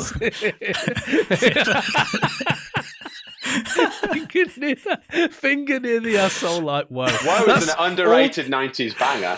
Absolutely, 100%, 100%. But that line is possibly one of sleeper hit for line of the 90s. Like, come on. It's one of the most memorable. It's incredible. Finger near all right, anyway, there we go. Please that finger asshole. We're going to talk about Rakim. Boom. Or do if you want to do that. Woo! Right, okay. Right. I can't wait. It's November the 4th, 1997, and the jiggy era of rap is in full swing, especially as a week previous, a certain man named Mase dropped his debut album. Whilst backpackers were up in arms at the state of the culture, along came the living embodiment of hip-hop evolution to readdress the balance. Rakim Allah dropped his debut solo album, The 18th Letter. The god had been away for 5 years. 5 years since the microphone was clutched by the illustrious. That's a lifetime in 90s hip-hop. This was the return of the wild-style fashionist who was showing that he was still smashing hits. A man who had 10 years previous told us his master plan and now once again was blessing rap with that timeless cadence and flow. In 1992, peeps all hailed the honourable, microphone phenomenal, Rakim was unbombable. But now it was 1997. The game had changed. There was no more Eric B, and hip-hop had shapeshifted into an entirely different beast. So to remain paid in full, Rakim recruited some of New York's finest beatmakers to kick off a solo career that would ultimately only see 3 albums released. But boy, like any man born with 3 sevens in his head, the hip-hop goat showed on this album he could still body tracks with his supernatural flow and devastatingly deft wordplay that still had the impact to level mountains. So, Ray, tell me why you think 18th Letter should get into Crate 808. But your intros are smashing it, by the way. That's like when you're bringing out all those little references to his lyrics and everything, it almost brings a tear to your eye because you remember those fucking lyrics. They are always expertly executed. The rewinds, like the other day, we were arguing about Eminem. I was saying about how Eminem, unlucky you, he complains about how no one has the ability to stick to a subject anymore and so on. Let's not get into the Eminem thing. But Rakim is what he was talking about. Rakim sticks to a subject and he like goes into it. Like every tune's about something expertly executed. Charisma, the voice, the flow. It just makes it sound effortless as well. But the thing there though, Ray, you said there about sticking to a subject and effortless. Yeah. You could say Mase does both those things. I'm just playing devil's advocate. No. I'd say he does it better than Rakim. Rakim. Rakim. That's the one. That's how you pronounce the best rapper of all time. Rakim. Go on, Ray. So it's just like a little side note. I've been listening to Sam Harris's like Waking Up meditation app. And I recommend it. And it's mate, we're not doing the least hip hop thing at the moment. I don't know if you realise. just helps control the rage. Oh, mate! If anyone could just see this, Ray visibly has hit the meditative yoga pose. He is like breathing. That's it. Good work, man. I'm proud of you, son. Come on, we can do this. Right. Let's skip to what we've all been waiting for. If aliens came to the planet, you had to. Oh man, I forgot. You had to put together. They were like, "What the hell's hip hop?" And you had to put together a list of tunes. 100 tunes. What would define hip hop to an alien who'd never heard of it? There's at least 3 tracks on this album that are in the top 10 of that playlist. Just how many did Exhibit Speed of Life get? It's 5. I think This has only got 3. I didn't say the playlist wasn't editable. Okay, look, I didn't say it was permanent, etched in stone on a fucking mountaintop. Okay, that was the first fucking podcast. I didn't know we'd be doing another, the second, third, fourth one. Who knows? Who knew? Who knew it would grow to be the world conquering podcast that it is? So Rakim is second to Exhibit. That's fine. That's all good. So we've got 3 Rakim tracks. Did you say top 10 in the Alien playlist? Look, one of them is, never mind the Alien playlist. Talk about your top 10 tracks of all time. We touched on this once before, and it's kind of is relevant at the moment. There's the lists is the thing at the moment, and someone put an incorrect list of the top 50 MCs or it's whatever. Bullshit. It's bullshit. Bullshit. But let's not get into that. You do know Let Me Ride is number 1 there, so I'm just giving you. You can't have number 1. Number 1 ever is Let Me Ride. No. Let Me Ride. Ooh, Let Me Ride's in the conversation for the first one. Shook Ones is in the conversation for the top one. Yep. And I would say as well, it's been a long time. That's in the conversation. No. That's in the Incorrect. conversation for one of the best fucking hip hop tunes of all time. Because it's, if you're doing Rakim best tracks of all time, it's Know the Ledge. Everyone knows it's Know the Ledge. Yeah, but I'm not talking about that fucking album, am I? I'm talking about 18th Letter. For fuck's sake. You're talking about the top 10 of your Alien playlist. This is above that. And the thing is, Know the Ledge is on 18th Letter. If we're talking about it as the double album that it is, if you want, you want to go there. I was doing you a favour. I was doing Jabba a favour by not mentioning the double as the double album. Caveat. I'm talking about. Go for it. Put the caveat in. No, caveat has to be made here. When 18th Letter did come out, you had 18th Letter the album, and the second disc was basically Rakim and Eric B's greatest hits. Not gonna lie to you, Ray. The reason I fucking rinsed this was the second disc. The second disc is possibly the best greatest hits. Like all of it is amazing. The greatest rapper of all time puts the greatest hits track out. No, because I'm sure they have other greatest hits compilations, but that compilation, the way it's sequenced, the way they list the tracks in the order they list them, the amount of Rakim and Eric B tracks on the second disc for 18th Letter is incredible. Know the Ledge is on there, but we can't use that for this because otherwise Mase, no one would really recover from this. So there is no greatest hits. It's just 18th Letter. Let's talk about his favourite tracks. Let's go. Okay, calm down again. Right, so if we talk about my top 10, by the way, top 10, Know the Ledge is in there, and It's Been a Long Time is in there. And, it's a really big top 10. These top 10s get bigger and bigger all the time. No, it's not. This isn't. I'm not playing this. I might play this to Aliens as well, but that's separate to the Alien playlist. This is the top. Okay. Everyone's got their top 5, and I think everyone should have the top 10 hip hop tunes as well. All right, look, we start. I've got 25. I've got mine, and maybe you haven't got yours, but it's fine. I've got 25 right here listed if you want to hear them. No, it's top 10. We're not talking about 25s. Top 10. I can't list 10. I can't. You can't be like, I'll give my top 10 is actually a top 3,000 because I can't make a decision. Fuck that. I'll list the 10 that are written. These are not in order. There's a 20. Let Me Ride, Know the Ledge, Mass Appeal, Represent, No More Pain, Miss Fat Booty, Method Man, Unbelievable, Won't Do, The Shiznit, Halftime, Short Ones Part 2, Microphone Fiend, All I Need Remix, Simon Says, Kick in the Door, Excursions, Rap God, Backstreet Freestyle. Let's go. Bang. That's it. 20. I've said it now, Ray. You can't do anything about it now, mate. I've done it. Wait, did you even say Shook Ones? Yes, I Shook Ones. Shook Ones is in there. Yeah. I said this isn't in order. This is. But you didn't say Triumph though. You didn't say Nas is like either. You didn't say what's my name. No, I had represent in there. Oh yeah, where's Triumph? Fuck. Let me write that one down. Come on, mate. Triumph? Come on. Have you heard hip hop? Have you heard of hip hop? Hello. Is this? Where's Protect Your Neck? I've not even got Protect Your Neck either. You're just saying names of songs now. All you two have been doing for the last 10 minutes just saying good songs. Songs that, incidentally, are better, more exciting, more enjoyable than anything on this album. That's well, that's incorrect. We didn't do this during incorrect. the Mase album thing, did we? Didn't go off into other stuff and lose our train of thought, but we did do it. I had a nap while we were doing the Mase album because everyone was talking about 24 hours to live, and I was like, oh fuck, I've got 24 minutes to sleep. Fucking bullshit.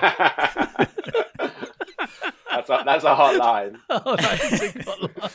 So, Can you make it a hot song? When you say that, yeah. So that's what I'd say about. Are you going to do your top 10 tracks? You've got to. No, now. I'm not. I'm talking about. It's been a long time. So what you just said about taking a hot line and making a hot song. It's been a long time. Is Rakim sampling himself saying it's been a long time and making it a hot song again? I mean, it was already a hot song, but now he's done it again. It's perfect hip hop. Like it does that sampling, and it's primo on the beat, for fuck's sake. And it's also got scratching the greatest rapper of all time in the chorus, in between the greatest rapper of all time, rapping some of the greatest lines of all time. The critics and biters don't know where my source of light is. Still leave authors and writers with authoritis. The way he flows that is just that was like one of the first. It's just the fucking rewindability of that. We've kind of skipped ahead, so I got to give this some background. Basically, It's Been a Long Time was a single released off this album, and Guess Who's Back, another sick tune, was the B-side. I had this cassette. When I passed my driving test, I can still vividly remember. Basically, I had a Rover. It was 214, had a manual gearbox. I swapped the gear knob for an 8-ball. I had a cassette player in the car, had a green removable front. I can still vividly remember putting the tape in and waiting for the beat to drop on It's Been a Long Time before putting it out on my driveway at home in the fucking village near Cambridgeshire kind of thing. This is the soundtrack to my independence. That's just how important Rakim and the tunes on this album are to my experience of hip hop and life. It's just so massive. So this is just moments when we were going through fucking Harlem World, and I'm just sitting there just shaking my head well, how is this even in the same. Anyway, it's fine. It's not that bad. But so we've talked about it. That's your review of Harlem World. It's not that bad. It's not that bad. Yeah, so, I feel annoyed that it's actually got to that level where he's so mad, yet he still can't bring himself to say it's horrendous. It's just not that bad. It's just not that bad. Ray, so I can see then this has got a lot of personal investment. To be fair, all these have personal investment, but I can see this one has some proper pertinent investment to you, right? It's big, and it's like Rakim, especially at that time. It's someone that's showing you how good it can be in a world of people just doing it badly. Fucking hell. Just like and the thing is with Rakim and this whole album, there's no violence. There's no unnecessarily disrespectful to women kind of thing. It's all real and effortless, and it has a moral code to it. Definitely, it's very Damien Maia. That's what you're saying, right? It's very Damien Maia. It has an ethics to it. It knows, yeah. I see where you're going with Damien Maia. Yeah, I like it. Saying that though, Ray, just as a context for myself, what was your Rakim history before this album? Did you know Paid in Full? Did you know the other stuff, or was this your first Rakim album? Yeah, no, this is the first Rakim album, but I was always I remember. What's the tune? Know the Ledge. So that was one of the first tunes. You know when Yo MTV Raps was on? I had it recorded off Yo MTV Raps. Know the Ledge was my first Rakim track as well, because I had Juice on VHS. Juice exactly, on VHS. I rinsed that intro. Rewind, play, because I didn't have recording. So the only way I'd hear is to play a fucking VHS of Juice so I could hear Know the Ledge. Do you know what I mean? You know when you press play and record and then unpause it, you had it on pause and then the tune came on, you unpause it and then, anyway, whatever, the days of cassettes. So Know the Ledge was one of the first, the first time, listening to hip hop and really knowing that there was something to it. Do you know what I mean? There was oh fuck, this is actually really fucking good. This is your Rakim album because you haven't been been there for Don't Sweat the Technique or Paid in Full, shit like that. Yeah, like, this is your Rakim. Obviously, you're aware of them after the fact, kind of thing, and this was, So can I break this down then? 2 seconds, because I know Jambo. I don't know what your history is with Rakim. Like, what do you think on Rakim generally as an MC, Jambo? Oh fucking hell! Where do you start? I like Rakim. Fucking hell. Hey, Kanye, say Kanye. So much. I'm not obviously not as big a fan of him. I prefer his son's music a lot more than I like Cannabis, by the way. I prefer Cannabis is kind of like an upgrade on Rakim for me. But yeah, like they all and like Eminem, they all have a similar style to me, and it is that they'll have like stuff in there that's quite interesting, but they are essentially a human vocabulary and like just linking those words together to me a lot of the time. Like they'll have moments where like hot lines, but then in between it they'll have just like I could just stick a pin in a Rakim verse and find just a meaningless. You're just rhyming words together, mate. It sounds good. Jesus, it sounds good. You're just exactly the same. You're just a hater for the sake of hating. I just don't find that. It's exactly the same thing you said about Eminem. Yeah, sometimes you just copy and pasted it, guys. Just to show everyone listening, we haven't just copy and pasted what Jambo said last time. He really is here saying the same thing again. Carry on. I'm like Tupac's hologram on stage at Coachella. You just reel me out to come out and just say the same thing.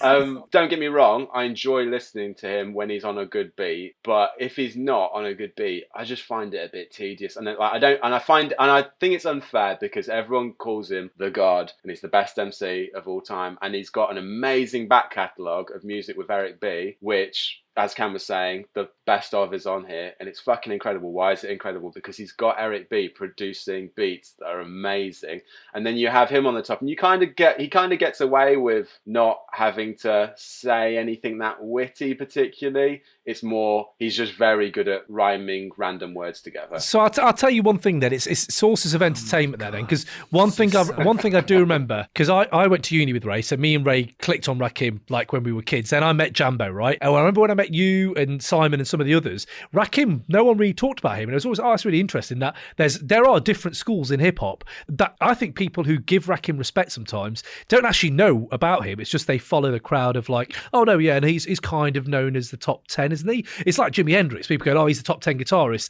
You don't really know about guitarists like the Allman Brothers or whoever. You don't know these other guitarists. It's a safe bet. It's like the safe bet to say. I think Ray, like, I get Ray loves it. Ray has shown over and over again that he like is a big fan of Rakim. I get that, and I'm not saying that like, yeah, Rakim's probably in people's top 10s for a reason. Not in mine particularly. Like, I don't think he's that enjoyable an MC to listen to, but I get that he's good, and I like him a lot more than a lot of MCs. But I'm younger than these two. I remember Rakim's album, this coming out, and I got it. Like, I bought this album, and I was like, I'm looking forward to listening to this. Like, it's going to be beats. I love DJ Premier. I read the reviews. I knew it was going to be like a pretty solid hip hop album, and I got it, and I was like, yeah, it's pretty solid. It's fine. Like, it's good.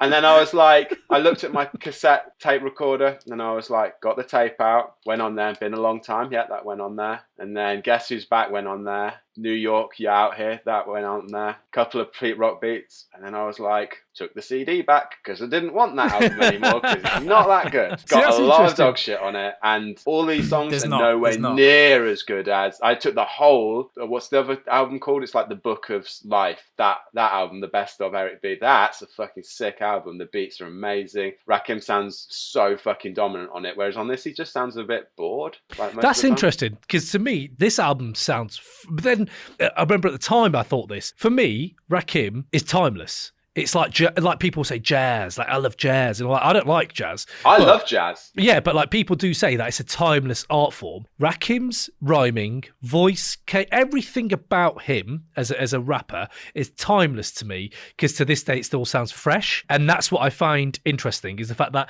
he's not clunky. Like, you know, in the 80s, you hear 80s rappers now, they are clunky. Rakim is the only one, well, maybe not only one, maybe Chuck D was with him, that aged up to 1997, aged this well. Yeah, he sounds good. Yeah. Like, don't get me wrong. I don't want to come across as a hater of Rakim. He sounds good. But when you break it down, is what I'm saying. Yeah, but Cool G Rap, Big Daddy Kane, none of them had like the people who'd blown up 10 years previous. In '97, they weren't doing as much. Cool G Rap had some fucking amazing songs at the end of the '90s with Raucous and stuff like that. He still No, he did. Amazing. No, he did. But I'm talking about a solo project. Like I'm talking about. I don't know. Maybe I missed that. But like, if you look at Rakim, and I think actually I was looking it up today. I was just going back and revisit some greatest hits. I'll listen to Sweat the Technique. Get this lyric. This is it doesn't even. When I say it out loud, it doesn't rhyme. How does Rakim make this rhyme and make it pertinent when he says lyrics never grow old, techniques become antiques, better than something brand new because it's real, and in a while the style will have so much more value. And I was like, okay, so that way he rhymes, which is amazing how he can do that. And two, I was like, holy shit, that is Rakim. That is Rakim. In a while, the style will have so much more value. That is, for me, why Rakim still persistently is in my top 5, because when I go back, his voice, his intricate rhyming patterns, the flow, everything is amazing. So what I want to ask Ray, and Jambo, if you can jump in here, I'd love to hear from you on that. I find he's one of the rappers that's really, like you said there, he hasn't got the wit that Eminem has. He hasn't got like the switch up of the voice that someone like Kendrick can do. What I was going to ask Ray was, can you vocalize why Rakim is so good? I can't put it into words why he is one of the best rappers. I keep coming up with the same old words. It doesn't mean anything. It's kind of empty words. I was wondering if you guys had a way of explaining it better than I can. Basically, I mean, so when he first came, he's well ahead of his time, and that's why all his stuff sounds timeless. Yeah, like you said, it's hard to verbalize how that. It's just how his flows, they're somehow intricate, but also easy to understand. There's a lot of times that it's similar. It relates to what Jambo's criticisms of Eminem is that he'll go on and rap the same thing and keep doing. Oh, it's just he's not even changed it yet. But Rakim doesn't do that. He does like it's a rhyming couplet and then changes it to another rhyming couplet, or he does it a 4-bar where he flows it rhymes within the rhyme over and over again, but then he switches it and then he switches it and he switches it, and it's not trying to be really fast and fit as much in as possible, which Eminem does expertly, by the way. But how Rakim does it, it's just that kind of effortless kind of, it's like, I don't want to try, butchering reading one of his verses out, but one of my favorite ones was like the third verse of, if anyone was to listen to it, third verse of Guess Who's, but I could try reading it out. Let's first say how I read it out is not the way that he flows it, but yo, this is Ray saying yo. Yo. My rhymes and lyrics find spirits like a seance. Since fat crayons, I write and display chaos. My plan is damaged, the diagram to where the jam is. I take advantage until the crowd go bananas. Then he switches it. What a rush. I hear cuts and then I lust to touch. Microphones get clutched by the illustrious. Then he switches it. Man, Word spread. I inherited many ways to say the unsaid. Born with 3 sevens in my head. Switches it.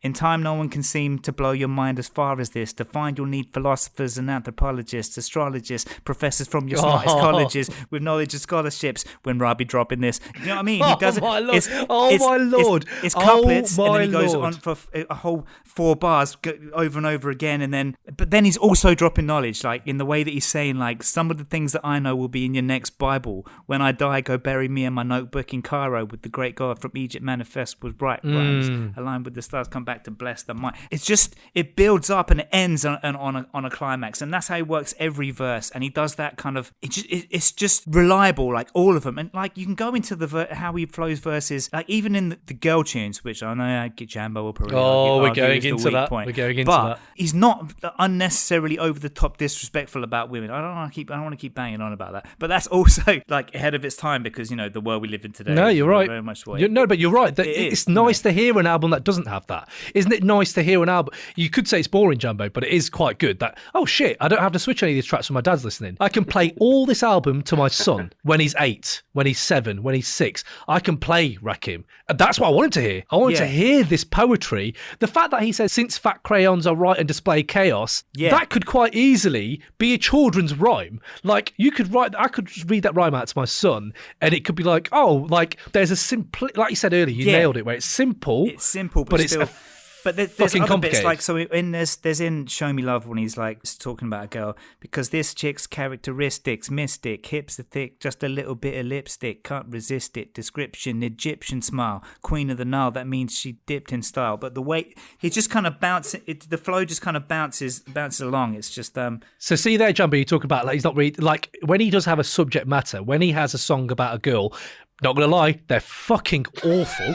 They are fucking like, I know he brought in DJ Clark Kent to do these. I know he's got Pete Rock. I know he's got Premiere. But to catch him up to speed with the younger audience, this was just a huge misstep. But forget the track, forget the hook, just take the a cappella. Forget 90% of this album, guys. Don't worry about that. Take the a cappella. I'm not even having to saying make an argument. You're making my arguments for me. No, but what I'm saying, Jumbo, for that track, when you take the a cappella, I don't think you can put the argument to him that he's not talking about anything. Like, those tracks are talking about something. I get you. When he tries to talk about a subject, he does do it well. Yeah. But just And when he talks about God, he does. He doesn't try. There is no try. This is Yoda with Tom. But this is it's not. He's the. You have to remember the impact of Rakim. You have to remember the impact of Rakim. I know. What I'm saying. Because it's just like Jambo's just unnecessarily like, oh, he's the impact of Rakim. It goes James Brown, Michael Jackson, Rakim. Like, there's the influence. What are you talking about, mate? In the evolution of their fields, James Brown redid soul, Michael Jackson redid pop, Rakim redid hip hop. Like, that's what I'm talking about. It's like they are watershed moments in each genre. Whoa. Maybe. Yeah. I'm not feeling. I'm a weak 6 on the Richter scale of whether I agree with that. I'm not. Is that because you think Rakim, is that the Rakim thing in hip hop? Is that what you're saying? He hasn't had the impact that Brown and James Brown and Michael Jackson have had. Is that what you're thinking? The thing is, no, 100% he has, because without Rakim, that's what I think. You don't have Eminem, you don't have Cannabis, yeah. You don't have anyone else. It's that you're evolution. talking about. You don't have anyone else that you're you talking don't about. have Eminem and Cannabis, guys. And you don't have. All right, but the influences. Jambo, you influences keep there. talking about. Yeah, but it's not. Sometimes in my top 10. Who the fuck is in your top 10? What dickheads are in your top 10 that you're not talking about Eminem or Rakim? Are we sort of talking about the same genre? No, Eminem might be, like, is probably in there. Like, don't get me wrong. Like, Eminem owes everything to him. A lot of rappers owe a lot of their style from him. I'm not trying to say that he's a bad MC. Like, fucking hell, I'm not trying to say that. I'm just trying to say that bad track. Yeah, that's right. God. That's right. Yeah, he's not the greatest. And to me, like, he's quite okay, if boring. He's not the greatest, cool. Give an answer, though. Who is the greatest?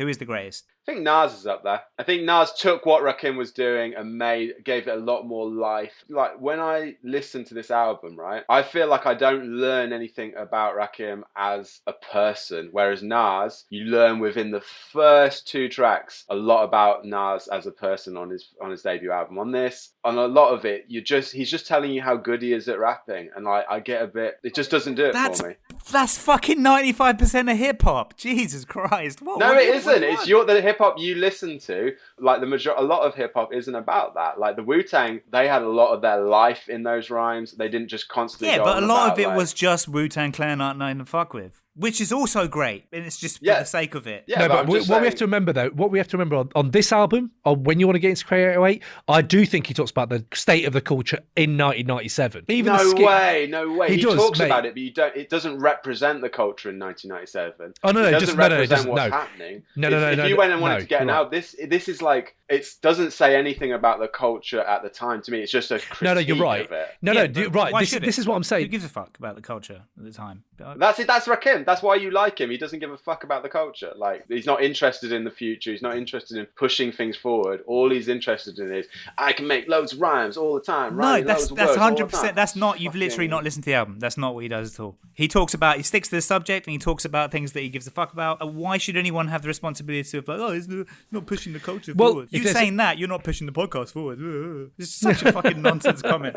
No, but I think when you look at, like, so I listened to this interview with him on the Torre podcast, podcast, and he was talking about how he never ever compromised his laid back flow. Like people used to go in there and like Melly Mel, whoever he's with. By the way, you said that Eric B produced half this shit. When you actually look at it, a lot of people have been like, when Eric B left, it actually didn't mean anything because Eric B didn't produce a lot of that shit. A lot of his good stuff in the 80s was from the producers of that time that weren't Eric B. So him jumping with other producers like Clark Kent, Premier, Pete Rock isn't out of his school of thought. But he does say, I did not compromise my flow. And people are like, more energy, Rakim, more energy, Ron. We need more energy. And you go, no, this is the way I do it. And I think that what he does with this album, he doesn't compromise that flow. What's fascinating to me, and you're saying it doesn't represent 97 hip hop. To me, it doesn't, but it also does in a weird way because when he says, I think it's time that lyrics came back into the fore. 1997 people are saying this. It's now 2019, 2020, and people are still saying it.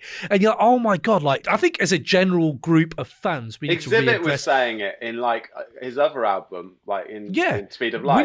We need to readdress hip hop. What he's saying here is derivative. Other people have said it loads. It's just like I've heard the message. You need things are derivative. You use that phrase all the fucking time. You said that. That's because you like a derivative type of hip hop. You like. But I do think we need to readdress the balance of what hip hop is. Like we actually, definition wise, I think lyrics we can't keep going back to because there are lyrics. All of us have enjoyed hip hop albums this year. That's why 97, I think in a way, he was the school of old school doing new school stuff and it not jumping out. It didn't work at times. Like I love his style on here. I love the fact that he dropped this, then the master came out afterwards, but he doesn't drop anything else afterwards. Like there's an enigma, there's a mystery to Rakim. Like what is he about? Like he doesn't, like I find that really fascinating to me as someone who just wants to know more about him. But in the albums, he doesn't give away a lot. He gives away his ethical like persona, what he thinks people should think about, and that's not money, but also does talk about money, talks about where he's from, talks about women. But like I do wish and yearn for, like, if only we could answer the what if moment. Like, what if Rakim had actually done more solo stuff? I think we would have got the answers that Jambo yearns for that we don't get in this album. But this album does have the moments that make you think, okay, then he is probably top 5 of all time. Okay, the flow is incredible. There's no one on that. Like, when you're spitting rhymes, those rhymes are fucking incredible. What you just said there, to me, it's just incredible. Can I talk about a lyric that made me laugh? It's on Been a Long Time. So be alarmed. What you're about to see is the bomb, like 3D in Nam.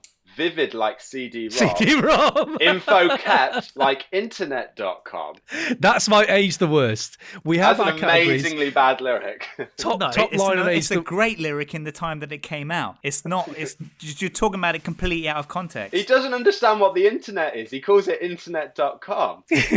Bless him. There are some bizarre moments with Rakim though. Like I went diving down the wormhole of Rakim on YouTube and stuff like that. And has anyone seen his gold teeth advert?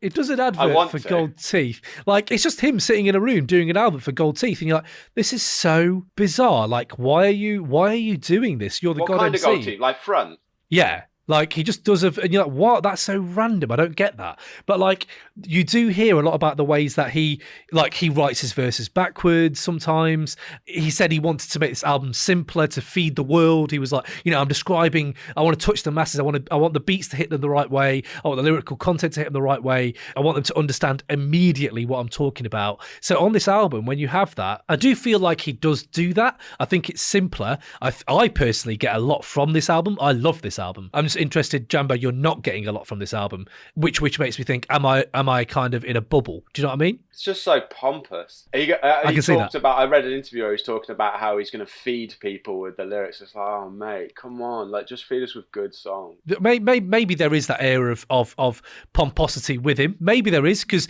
people have disagree with that completely. He's quite pompous. He constantly goes on about how lyrically good he is, and I get it, but it's just it's like battle rap but without the punchlines a lot of the time. And that's the thing. If you put him in he's a battle rapper, but he's got no punchlines, and it's kind of like I'd have thought Ray wouldn't like him because Ray loves a good punchline. Ray, you love a little witty punchline. He's got loads of good punchlines. I've already said Not one. any that make you laugh. They don't make you laugh or like smile. In a battle, he'd be terrible. They make me do my screw face. They make me do screw face. You change which is good enough. You change every 2 minutes. 1 minute you're like, I love Eminem has too much punchlines, or I want something want something more. I never deep said and that. substance. I never said he had too many punchlines. I never said that. You always rip Fake it out. news. Yes, you do. Fake news, Brexiteer. You rip it out at Eminem for having lines that make where he aims to make people laugh. Yes, you do. I rip him when he 100%. says, and now when he you're does saying the bad opposite about jokes. Rakim because I want him to make me laugh a bit more. They've got no punch. When he does bad jokes, I don't like Eminem's bad jokes, but Eminem, when he's good and on form, he's hilarious. And like in a battle, you can see why he was a battle rap champion. This Rakim, is why you don't back get in the day, won battles when people weren't, I don't know, must have been fucking rubbish because he's not funny on any of it. He's not witty. Like, it's battle rap, but without the punchlines. It's just cannabis going off into the stars, looking out and like rapping Odyssey and like territory. And I would say the peaks and troughs of Rakim are very. You have one tone, you have one level, which is just mastery of vocab. Yeah. Whereas, like when you say punchlines, you can do a bad punchline and really do go into a trough, but then you can do a fucking amazing punchline and go up and be like fucking amazing. I see what you mean about punchlines with Rakim. The way I love Rakim, what I love about Rakim is it's endless. It just goes on and on and on. Like, you think his verse is amazing right now, and then he'll do another minute where you're like, holy fucking shit. Like, and Eminem does do that a little bit, but Rakim has more of it. I would say if we're talking about this album specifically, there are tracks on here that I think outweigh the bad tracks, but I need to talk about these bad tracks. Like the fact that Age the Worst on the album, Vivid Like CD-ROM, is up there for me. Another Age the Worst is the need to appease an audience with an R&B track. Nowadays, I don't think you need that prerequisite. I think it's aged quite badly, that whole idea of needing to appease an audience, because I don't think you need to do it as much now. People still do it. I don't think it's a need. Hurricane G moments, Stay a While, that track, we've talked about it. What the fuck? The way she sings, the way she just sings Rakim at the beginning of the track is basically a call for me to switch. Straight away, as soon as I hear it, I'm like, no, thank you. No, I don't want any more of this. And I have to switch it because I don't make these claims lightly. But Stay a While, it also has sick lyrics in it. I can't get to the lyrics because the beat and the hook are so bad, it makes me switch. So how can I hear the lyrics? Do the lyrics on a different track. I'm not a word of a lie. This is one of the worst songs I've ever heard. It is one of the worst songs I've ever heard. Because Rakim, can I have you guys over? So good. Can I have you guys over for dinner? I've got Heston Blumenthal. He's making the main course.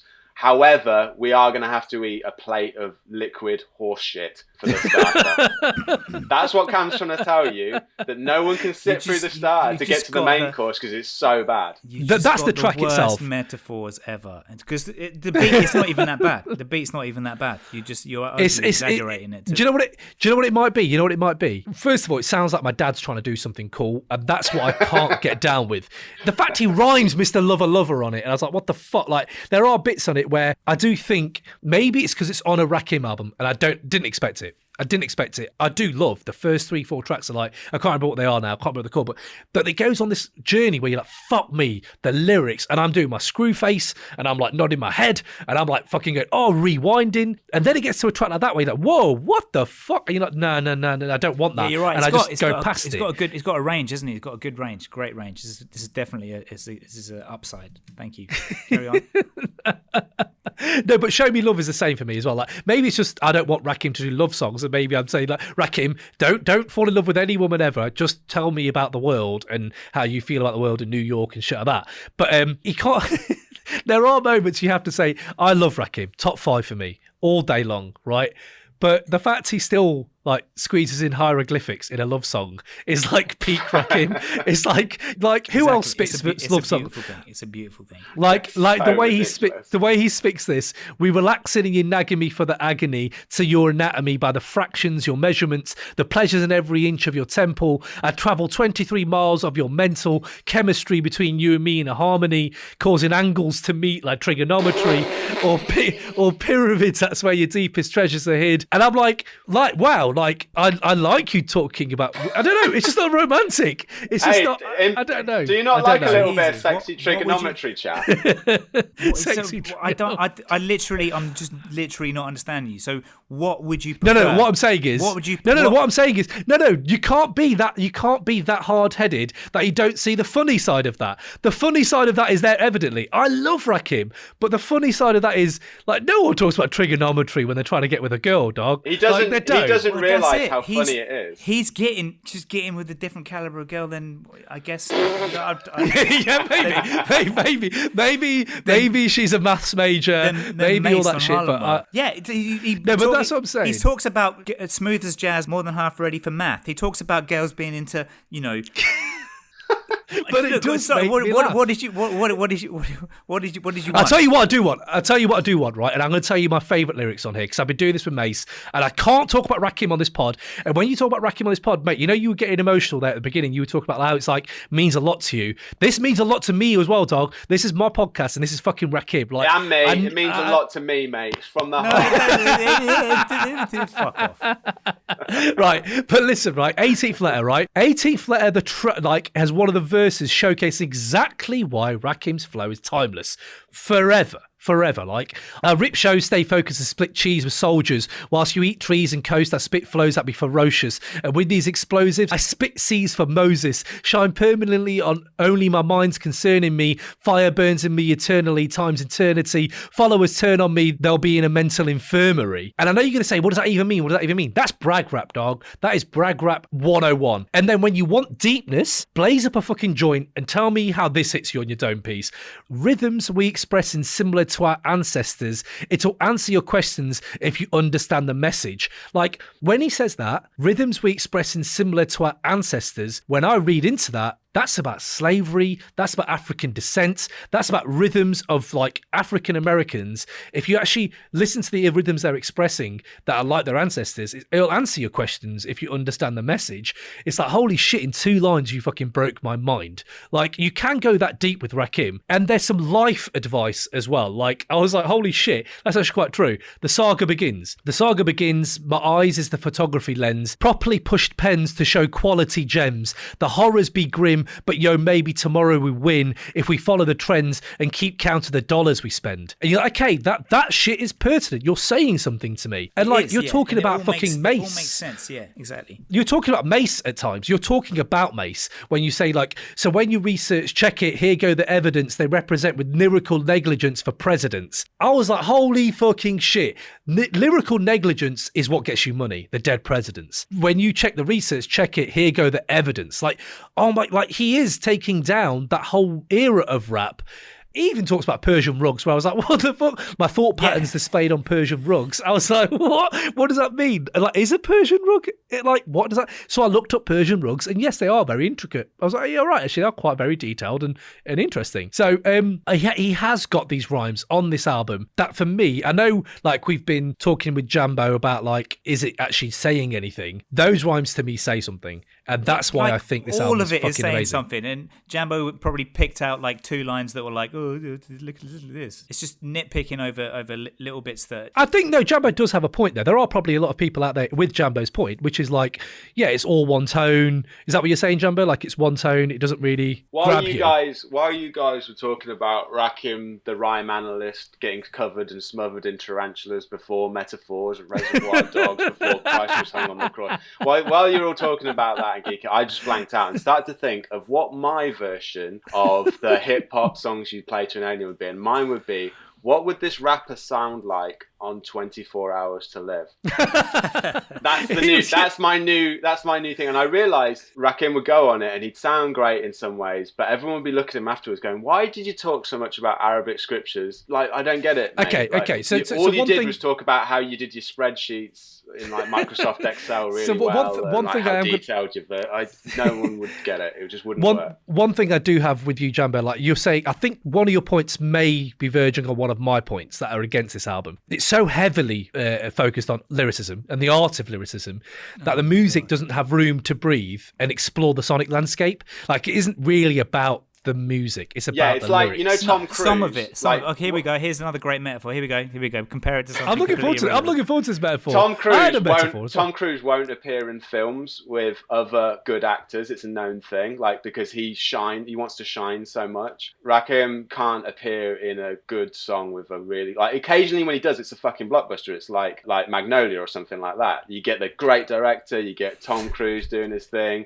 You get amazing cinematography. Then occasionally you just get this bland bland track where Tom Cruise shines, where Rakim shines, and you're just like, oh, your verse is really like deep and intellectual. It's an interesting point. It is an interesting point. It's nonsense, because you could say that, you could again copy paste that out of this podcast and say that about every single album that's ever been released ever, more or less. That there's always strong tunes and there's always weak tunes on pretty much every album. But the tunes that are great are fucking incredible, and the tunes that you're not liking are because they're next to something that's so fucking incredible. The rest of the tunes are still good, but you're like, you've just heard It's Been a Long Time and Guess Who's Back. So, of course, next to that, the other ones don't stand out as much. It's cursed by his own genius. That's the thing, because he has only released 3 solo albums, and I'm like, I wonder why that is. Maybe Jambo has a point. Like, maybe he doesn't work well with other people. Maybe he does his own thing. And there could be a multitude of reasons he's not dropped more albums. Everyone falls asleep in the studio. They're just so bored. What kind of crazy track are we going to make now? Should we make another one where it's just you rapping over beats about all your vocabulary? You've literally presented no good alternative. I've asked you with Eminem and you didn't come up with it. You avoided the question. And What's the question? I said before, like, you're like, oh, maybe he's in my top 10. Oh, maybe Eminem is. And I ask you, all right, give me alternatives. Who else is there? And you're like, Nas. I can name 10 MCs. He said Nas. I can name 10 MCs, easy. Like, but they're just ones that I prefer listening to. I think everyone would benefit from hearing it, because everyone would be like, oh, that's why you think. So you want to stop talking about your album for a minute? No. I just want to. That would justify why you speak so lowly about Eminem and Rakim. No, I like Eminem. Eminem's probably in my top 10. Oh probably, my god! Yeah. I think you need to listen to the last podcast and then come back and readdress that, because that's not how it came across. Ray, I just understand that you need to, with a piece of media that people are meant to enjoy, you got to bring wild statements and crazy stuff to the table. Oh, I think if Ray Rakim fully understood that too, then maybe we'd be talking about a better album here. If Rakim bought a few more metaphors about Damian Maya and Anderson Silva to take, I'd be on it. And Eminem does. That's why he's a better version of Rakim. So let's go to categories, right? Let's go to categories. Age the best. Jambo, I would like to hear what you think aged the best on this album. Okay, I've got a great one. I think Ray's going to really enjoy it. So Rakim is the master of the way he sounds is more impressive than what he's actually saying. He's a master of flow and about the way he's saying something rather than what he's saying something. His voice is incredible. Basically, he's sort of birthed mumble rappers in a way who are amazing sounding, but they're not actually saying much. And he's the father of mumble rap. I know you're just hanging that bait out in front of me to grab hold of. I'm not going to. But that is a hot take. The point of it is that you said that he sounds great and sounds better than what he's actually saying. But I love what he's actually saying, but agree with you that he does sound great. So it's kind of the same thing, that he does sound great at what he's doing, and that is the thing that we kind of agree on. Who are we to tell Rakim, no, you shouldn't be rapping about that, you should be rapping about this? And you still don't have what that alternative but the thing is, he should be rapping about. I know Rakim's favourite dish, and it's fish, and no one else. I don't know Eminem's favourite dish. He's never told me. So I do know some things about Rakim for his rhymes. It's not is just Rakim a battle rapper, by the way? Is he a would you class him as battle rap? I think he may have started as that, and but would you class this as battle rap? There's bits of it. I would not. He does still leave there's elements of it. Arthritis. Yeah. So I think it's poetry. I think it's full on poetry that doesn't need to be battled anyone. I think it stands alone on its own. Okay. To me, it's as timeless as Elvis or the Beatles. Rakim is genuinely is. Like, I can listen to that forever. What, this album? You'd listen to this album forever? I was saying Rakim generally. When you say when you say this album, I'm like, I probably not listen to this album forever. But tracks off it, if we're talking about it versus Harlem World, you're never listening to Harlem World after this podcast. Ever. I will. It's got tracks in my playlist. This has too. No, they both got tracks, but Harlem World has more tracks in my playlist. No way. That is simply as incorrect. No, it does. It literally does. That is an absolute blatant lie. You can't tell me what I can put in my playlist, right? I've put it. Right. So, Ray, what would you say is age the worst then? What's age the worst? And Hurricane G moments as well. Yeah, we already spoke about Stay a While, and it's just the whole. It sounded dated when it came out as well. It's just that kind of. It's very kind of 80s kind of beat. So if we go into non-90s rappers, it's very hard to find any 90s rappers for me who can be on a verse with him. So I had someone who could either just carry the hook or just do a hook with him. It's fucking I had hard. Childish. It's hard to get anyone on it. Childish Gambino. Childish Gambino could do a hook. Childish Gambino do a hook. Yeah, No, I'm I not could saying do a that. hook. I could see that. Because he also can stick to a subject and has something to say, and is not. I was saying Lupe. Basic. I would say Lupe on here. I can't think of anyone in today's No School. J. Cole would get murdered. Kendrick, maybe, but I don't think he fits the style. I would say Lupe. Who have you got, Jumbo? Fuck, I can't even think of anyone. It's really I think hard. it's got to carry a hook. Someone like Kid Cudi. Someone like Kid Cudi to carry a hook. Or like, if you have a female, like Rhapsody. Are you trying to tell me that it's a bit like Method Man and Nas and Busta doing hooks on Harlem World? We're just trying to find people to do hooks, but for a different reason on this. Because I don't think anyone can fit with him as a rhyme. Like, who does he do collabs with? I don't know Rakim does many collabs either. Kane would be amazing. But if you I've got it. I know exactly who would be great. Go on. They have the very monotone, very samey delivery. Fucking demigods. Put them on. Put them on this shit. We didn't do the siren last week when Ray mentioned demigods either. I feel a bit bad about that. Oh, Klaxon, Demigod's Klaxon, and it wasn't Ray. That's amazing. It wasn't Ray. By the way, he didn't name. By the way, I don't know whether they individually, would fit. I've only ever heard like one verse by them. Okay, going on to our other little bits we have here. Album cover, yay or nay? Yeah, what the fuck is this album cover? What the fuck's someone explain? Someone explain to me what it means. What does any of this mean? Get that on the back of a jean jacket, airbrushed. Woo, you're looking early noughties right there, real early noughties. I don't get the face. What's the face? I'd just love to have been in that meeting. It's just like the meeting when he's like, all right, Rakim, yeah, great album, yeah, really enjoying it, yeah. So this is the cover artwork. This is what we got, yeah. A weird digital face in the background for you. Yeah. Look, but what I will tell you, Rakim, look, listen, there's no ghost penis though. So it's all right. So you're right. Method Man Stakal does have that ghost penis. True, okay. But the Master, the one that comes after this, has just an equally bad album cover. What's wrong with him? Anyway, I'm sorry. By the way, how much better is We Be On The Mic than most of this album? We Be On The Mic on The Master is... When we came to do this album, I was like, oh, this is going to be tough because it's got When We Be On The Mic on this. And I was like, oh no, that's The Master. And I was a bit disappointed, and I was like, it's going to be easier to win this without that track.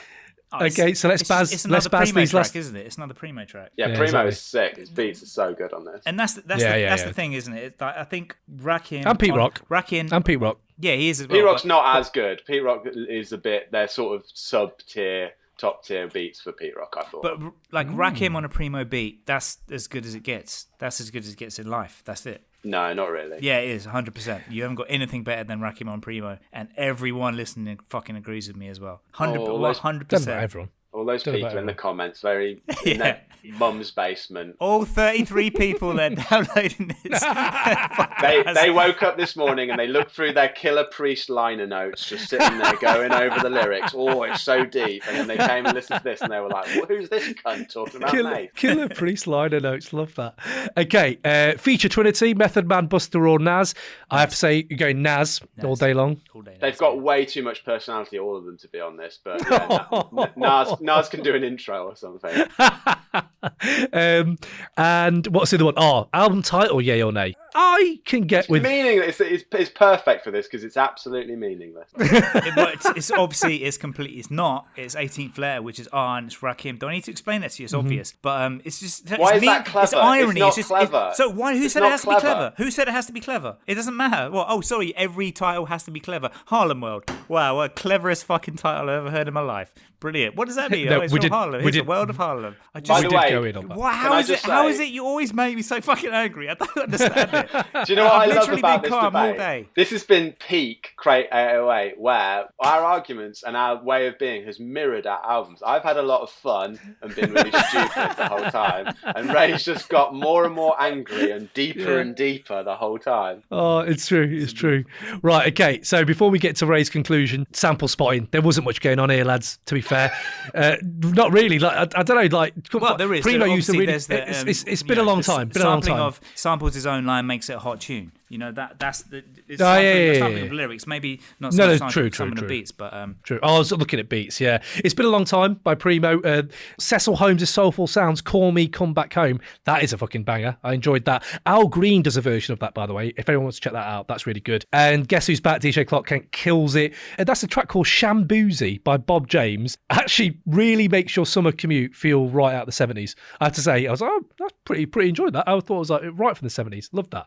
So Ray, have you got your 30-second argument ready before for we 18 do that, letter? before we do that, do you reckon that we have appeased the really like large demographic of sample heads that are really fervently we want to make sure they're happy, all you sample heads? I'm really sorry if that wasn't long enough. Well, they're getting that. That's all they're getting, mate. So, you know, I'm sure they'll be swamping the comments and the DMs. They'll be all in there. But Ray, so you got 30 seconds, mate. Yeah, you good? Oh yeah, I got it. Let's do it. Right, ready, go. Rakim, nobody been this long awaited since Jesus. It's still true. He smashed it in the 80s and he came back in the 90s with this and destroyed everyone again without arrogance or violence or sexism, just pure skill. He changed the times with the rhymes that he thought of, so made some more to put the new world in order. And that's what I hope he can do again. But we did again with this. He's number one of your top 5. He is. And if he isn't, then you don't know hip hop. It's as simple as that. Boom, boom, boom, boom. There it is. Can I ask a question for you guys who like Rakim more than me? Did any of his Dr. Dre stuff ever leak? So apparently him and Dre, I think there are a few tracks out there on the internet. And are they any good? Yeah, that's the thing. He sounds very different because it's just a different style. Beats, isn't it? Yeah, and he says it's on weird, the Toure we didn't podcast. talk about. There's a West Coast remix of It's Been a Long Time on this, isn't there? Yeah, no, it's not good. It's not West Coast, is it? It's Suave House. So Suave House. No, it's got that kind of, that kind of Dre with that whiny sound in the background. It just sounds kind of. I think Suave House is South, aren't they? I think Suave House. Yeah, they're Houston, and it's also interesting. I want to put this to Cam right now. What is better, the Suave House track on a remix of Guess Who's Back, or the Suave House track on Mase's Harlem World? The Play Away. Which do you prefer? Play Away, because I hate that Suave House remix. I don't like it at all. That's interesting for one, and it's also interesting that you take an absolutely seminal Rakim verse and you put it over a worse track, and you're like, oh, I don't like this song. Which says a lot. The beats are what makes it. The beats are what kind of makes you. It's not the same without the beats. That's what I'm saying. This is what I'm saying about like the, you said about like, is Dre stuff leaked? It didn't work, did it, with Aftermath and Dre? And on the Toure podcast, he does actually say like, Dre was just trying to get me to do gangster rap. And I just wasn't going to do that. Like, it just isn't me. And I left it, and I learned a lot, and that was it. And you realise Rakim's notoriously hard to work with. And the music he's on doesn't explore a sonic landscape as much as other artists, but that's fine, because his lyrics are, for me, the foremost thing. You're there for the lyrics. Exactly. He's notoriously hard to work with and notoriously hard to listen to. Incorrect. Jesus. Right, okay. And on that bombshell, we're going to move it on. Let's go. Yeah. Yo, it's your original South London trooper Black Twang, a.k.a. Tony Rotten. And right now, you're rocking with Crate 808 podcast. You already know it's going to be fire. Enjoy this week's episode. Make sure you remember to subscribe, rate, review, and just keep spreading the word. Bless. So before we reach our conclusion, I'm going to do our usual Hop Rumour Roulette. This is where we talk about completely unsubstantiated rumours that we used to talk about when we used to hear about these when we were a kid, and we'd be like, oh, that happened and that happened, and we wouldn't actually know if it's true or not. And I miss those days. So I thought I was going to go onto my Hop Rumour Roulette, some threads I found. I'm going to scan through these, and these boys are going to tell me when to stop, and we're going to pick a hip hop rumour to bring out of the roulette. So, Jambo, tell me when to stop. Stop. This is absolutely pertinent. Look at this one. Ghostface Killer once broke Mase's jaw. That is you incredible. Fucking picked that out. No. I've got 4 or 5 here, all in a rumour roulette already, and that's the top one. Ghostface Killer once broke Mase's jaw. He broke it straight before he recorded the album. That's why he's got that. That's why it sounds like that. I need to dig into that. That would be a horrible fight. A horribly one-sided fight. Murder. Absolute murder. Right, okay. He Ray, would smack fire out of his ass. Yeah, absolutely. Ray? Stop. Deleted comment, but I screen grabbed it. Nas was almost suffocated whilst he was shooting his I Am album cover. In order to make the iconic mask featured on the cover, the photographer and his crew put a clay mould on his face and poked air holes so he could breathe, but he almost suffocated as the clay got blocked in there. Oh, mate, Nas almost died because of his album cover on I Am. Some of those songs, he sounded like he almost died as well. Oh, man, I like I Am. I like I Am. No, that is a good album, but there are some... Is that 99? Wait, I Am's got Nas's like on it, isn't it? Yeah, that's a fucking yeah. great Boom, song. that's That's one of it. my favourite Nas songs. Is that of all time. 99? Top 10. That might be allowed to be into the Crate 08 debate if it's That 99. would be good because it's got a lot of funny shit on it. Bring that shit, Jambo. Bring that shit, Jambo. So there we go. Hip hop rumours. Now on to the conclusion. Okay, so decision time has come. I can't believe I'm here. It's Mase versus Rakim to get into Crate 808. I loved that argument by Jumbo. Thought it was a fucking super. I never thought an argument would sway me more on an album than that one. That was really good. Ray, 18th Letter, fuck me. One of my favourite go-to albums at the time. I have to say I haven't revisited it enough, but I haven't revisited Harlem World either.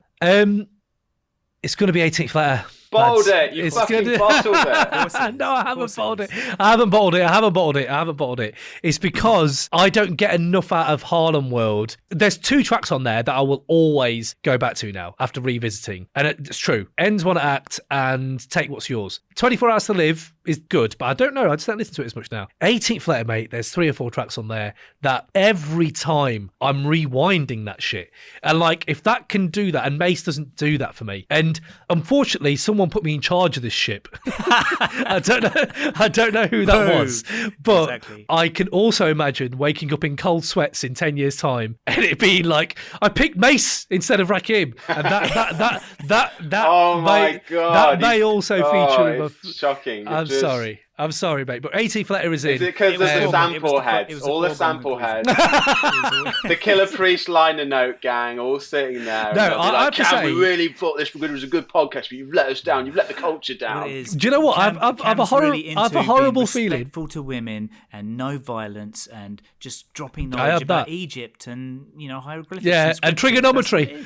I got with my wife around trigonometry, so I have to say though, Jambo, I have a horrible feeling. I'm going to have to go back to the drawing board and get Naz's I Am out and get Dr. Knockboot out. And I mean, that's in. Mate, Jambo, I have to say one thing though. I have a horrible feeling those sample heads, those Killer Priest liner notes guys, that's me. I've got a horrible feeling that's not about other people. I think that's just me, mate. Maybe I'm getting hip hop wrong and it's all about Killer Priest liner notes and I've just Stop getting hip hop wrong.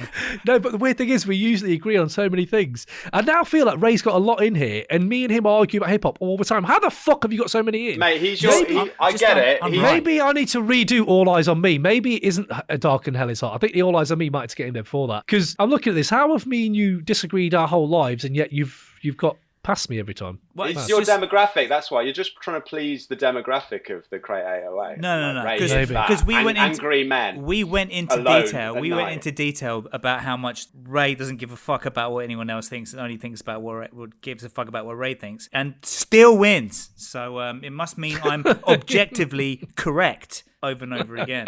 That's just, oh God! It's a comfortable place to be.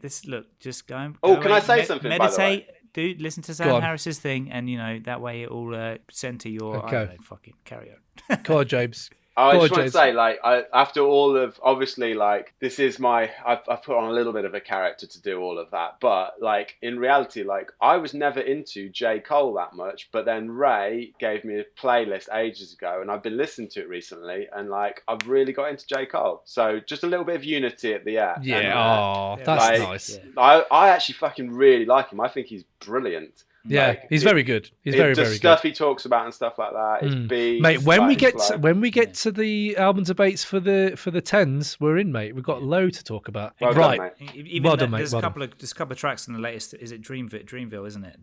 Yeah, Dreamville. Yeah. Yeah, there's a couple of good tracks on that, isn't there? Yeah, there is. Right. If you want to check out the Crate 808 Bangers playlist, we do post that on the website, and that's got a lot of. Basically, there's been a fucking shitload of great hip hop this year, and so check out that if you want to get some bangers up all up in you. So there you go. Another album into Crate 808 and another episode done and dusted. So thank you for listening and supporting the podcast. Genuinely, from the bottom of my heart, fucking love it, man. Love all the love. I hope you enjoy the arguments and the general flavour we're bringing. As ever, please rate, review and share and subscribe on all good podcast platforms, including YouTube as well. Go onto the website, crate808.com. Leave us a rap review on iTunes for a chance to win some sick Crate 808 gear. So that's just leave us a review, put in a rap form.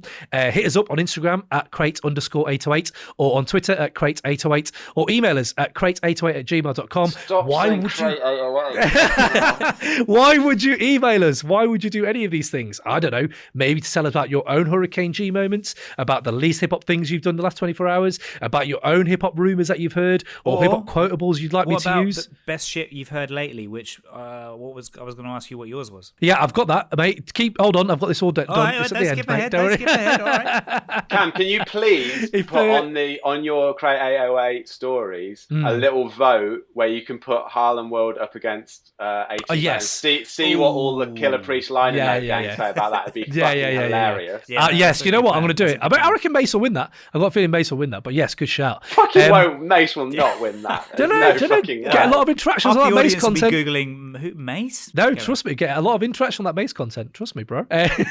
So give us a shout anyway, generally. A shout out to Grindhouse Music for all the beats, man. Big up Grindhouse Music. Seek them out if you want any dope beds or anything like that for your own stuff.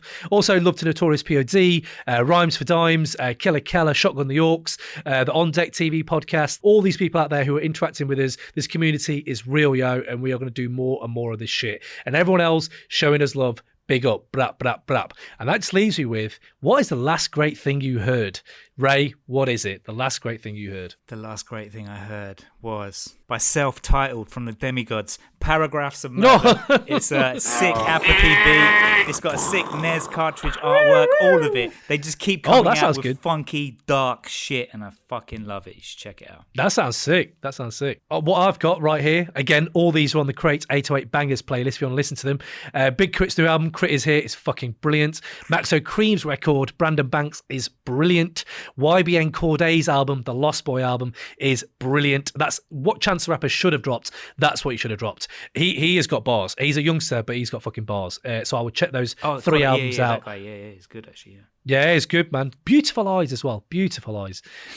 So he's like Ricardo Montalivo, the AC Milan legend in centre midfield. Beautiful eyes. Not much more, but go on. Jambo, what you got? Okay, so I've got a few things. I've got Distracted by YL, which is like a kind of jazz rap New York, like kind of old school vibes, really nice. Chris Crack, have you heard of him? No, not heard of Chris Crack. He's got a great song called Black People Can't Be Racist. It's like a kind of weird, I can't even describe what the genre is. It's kind of mental. And then there's Radiation, Lung Pollution by Lil Ugly Mane. You heard of that? That's like a real Deep South style. Radiation by who? Lil Ugly Mane. It's amazing. I love that name. Love that kind of rapper that Ray, I'm sure, would love. But like, it's actually a bang. You should listen to it. The mix-up of beats and stuff like that is great. But also, I was talking to Cam about this other day, Beast Coast's album. I actually really like that album. It's got a lot going for it. It's good. I need to revisit it. I need to revisit that album. And Tyler's new album.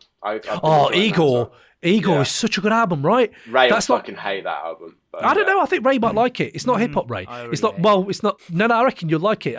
Ray likes that kind of chill out, like. Well, it's not really chill out, but it's got a lot of it. Fucking. You talk about exploring sonic landscape. That goes there, doesn't it? That's wicked definitely. Album. Yeah, nice shout outs, boys. Lads, it's been a pleasure having you on today. I look forward to the next one. So yeah, it's peace out from me and peace out, boys. Catch you later, mate. Yes. Peace out, boys. See you later. Catch you next time.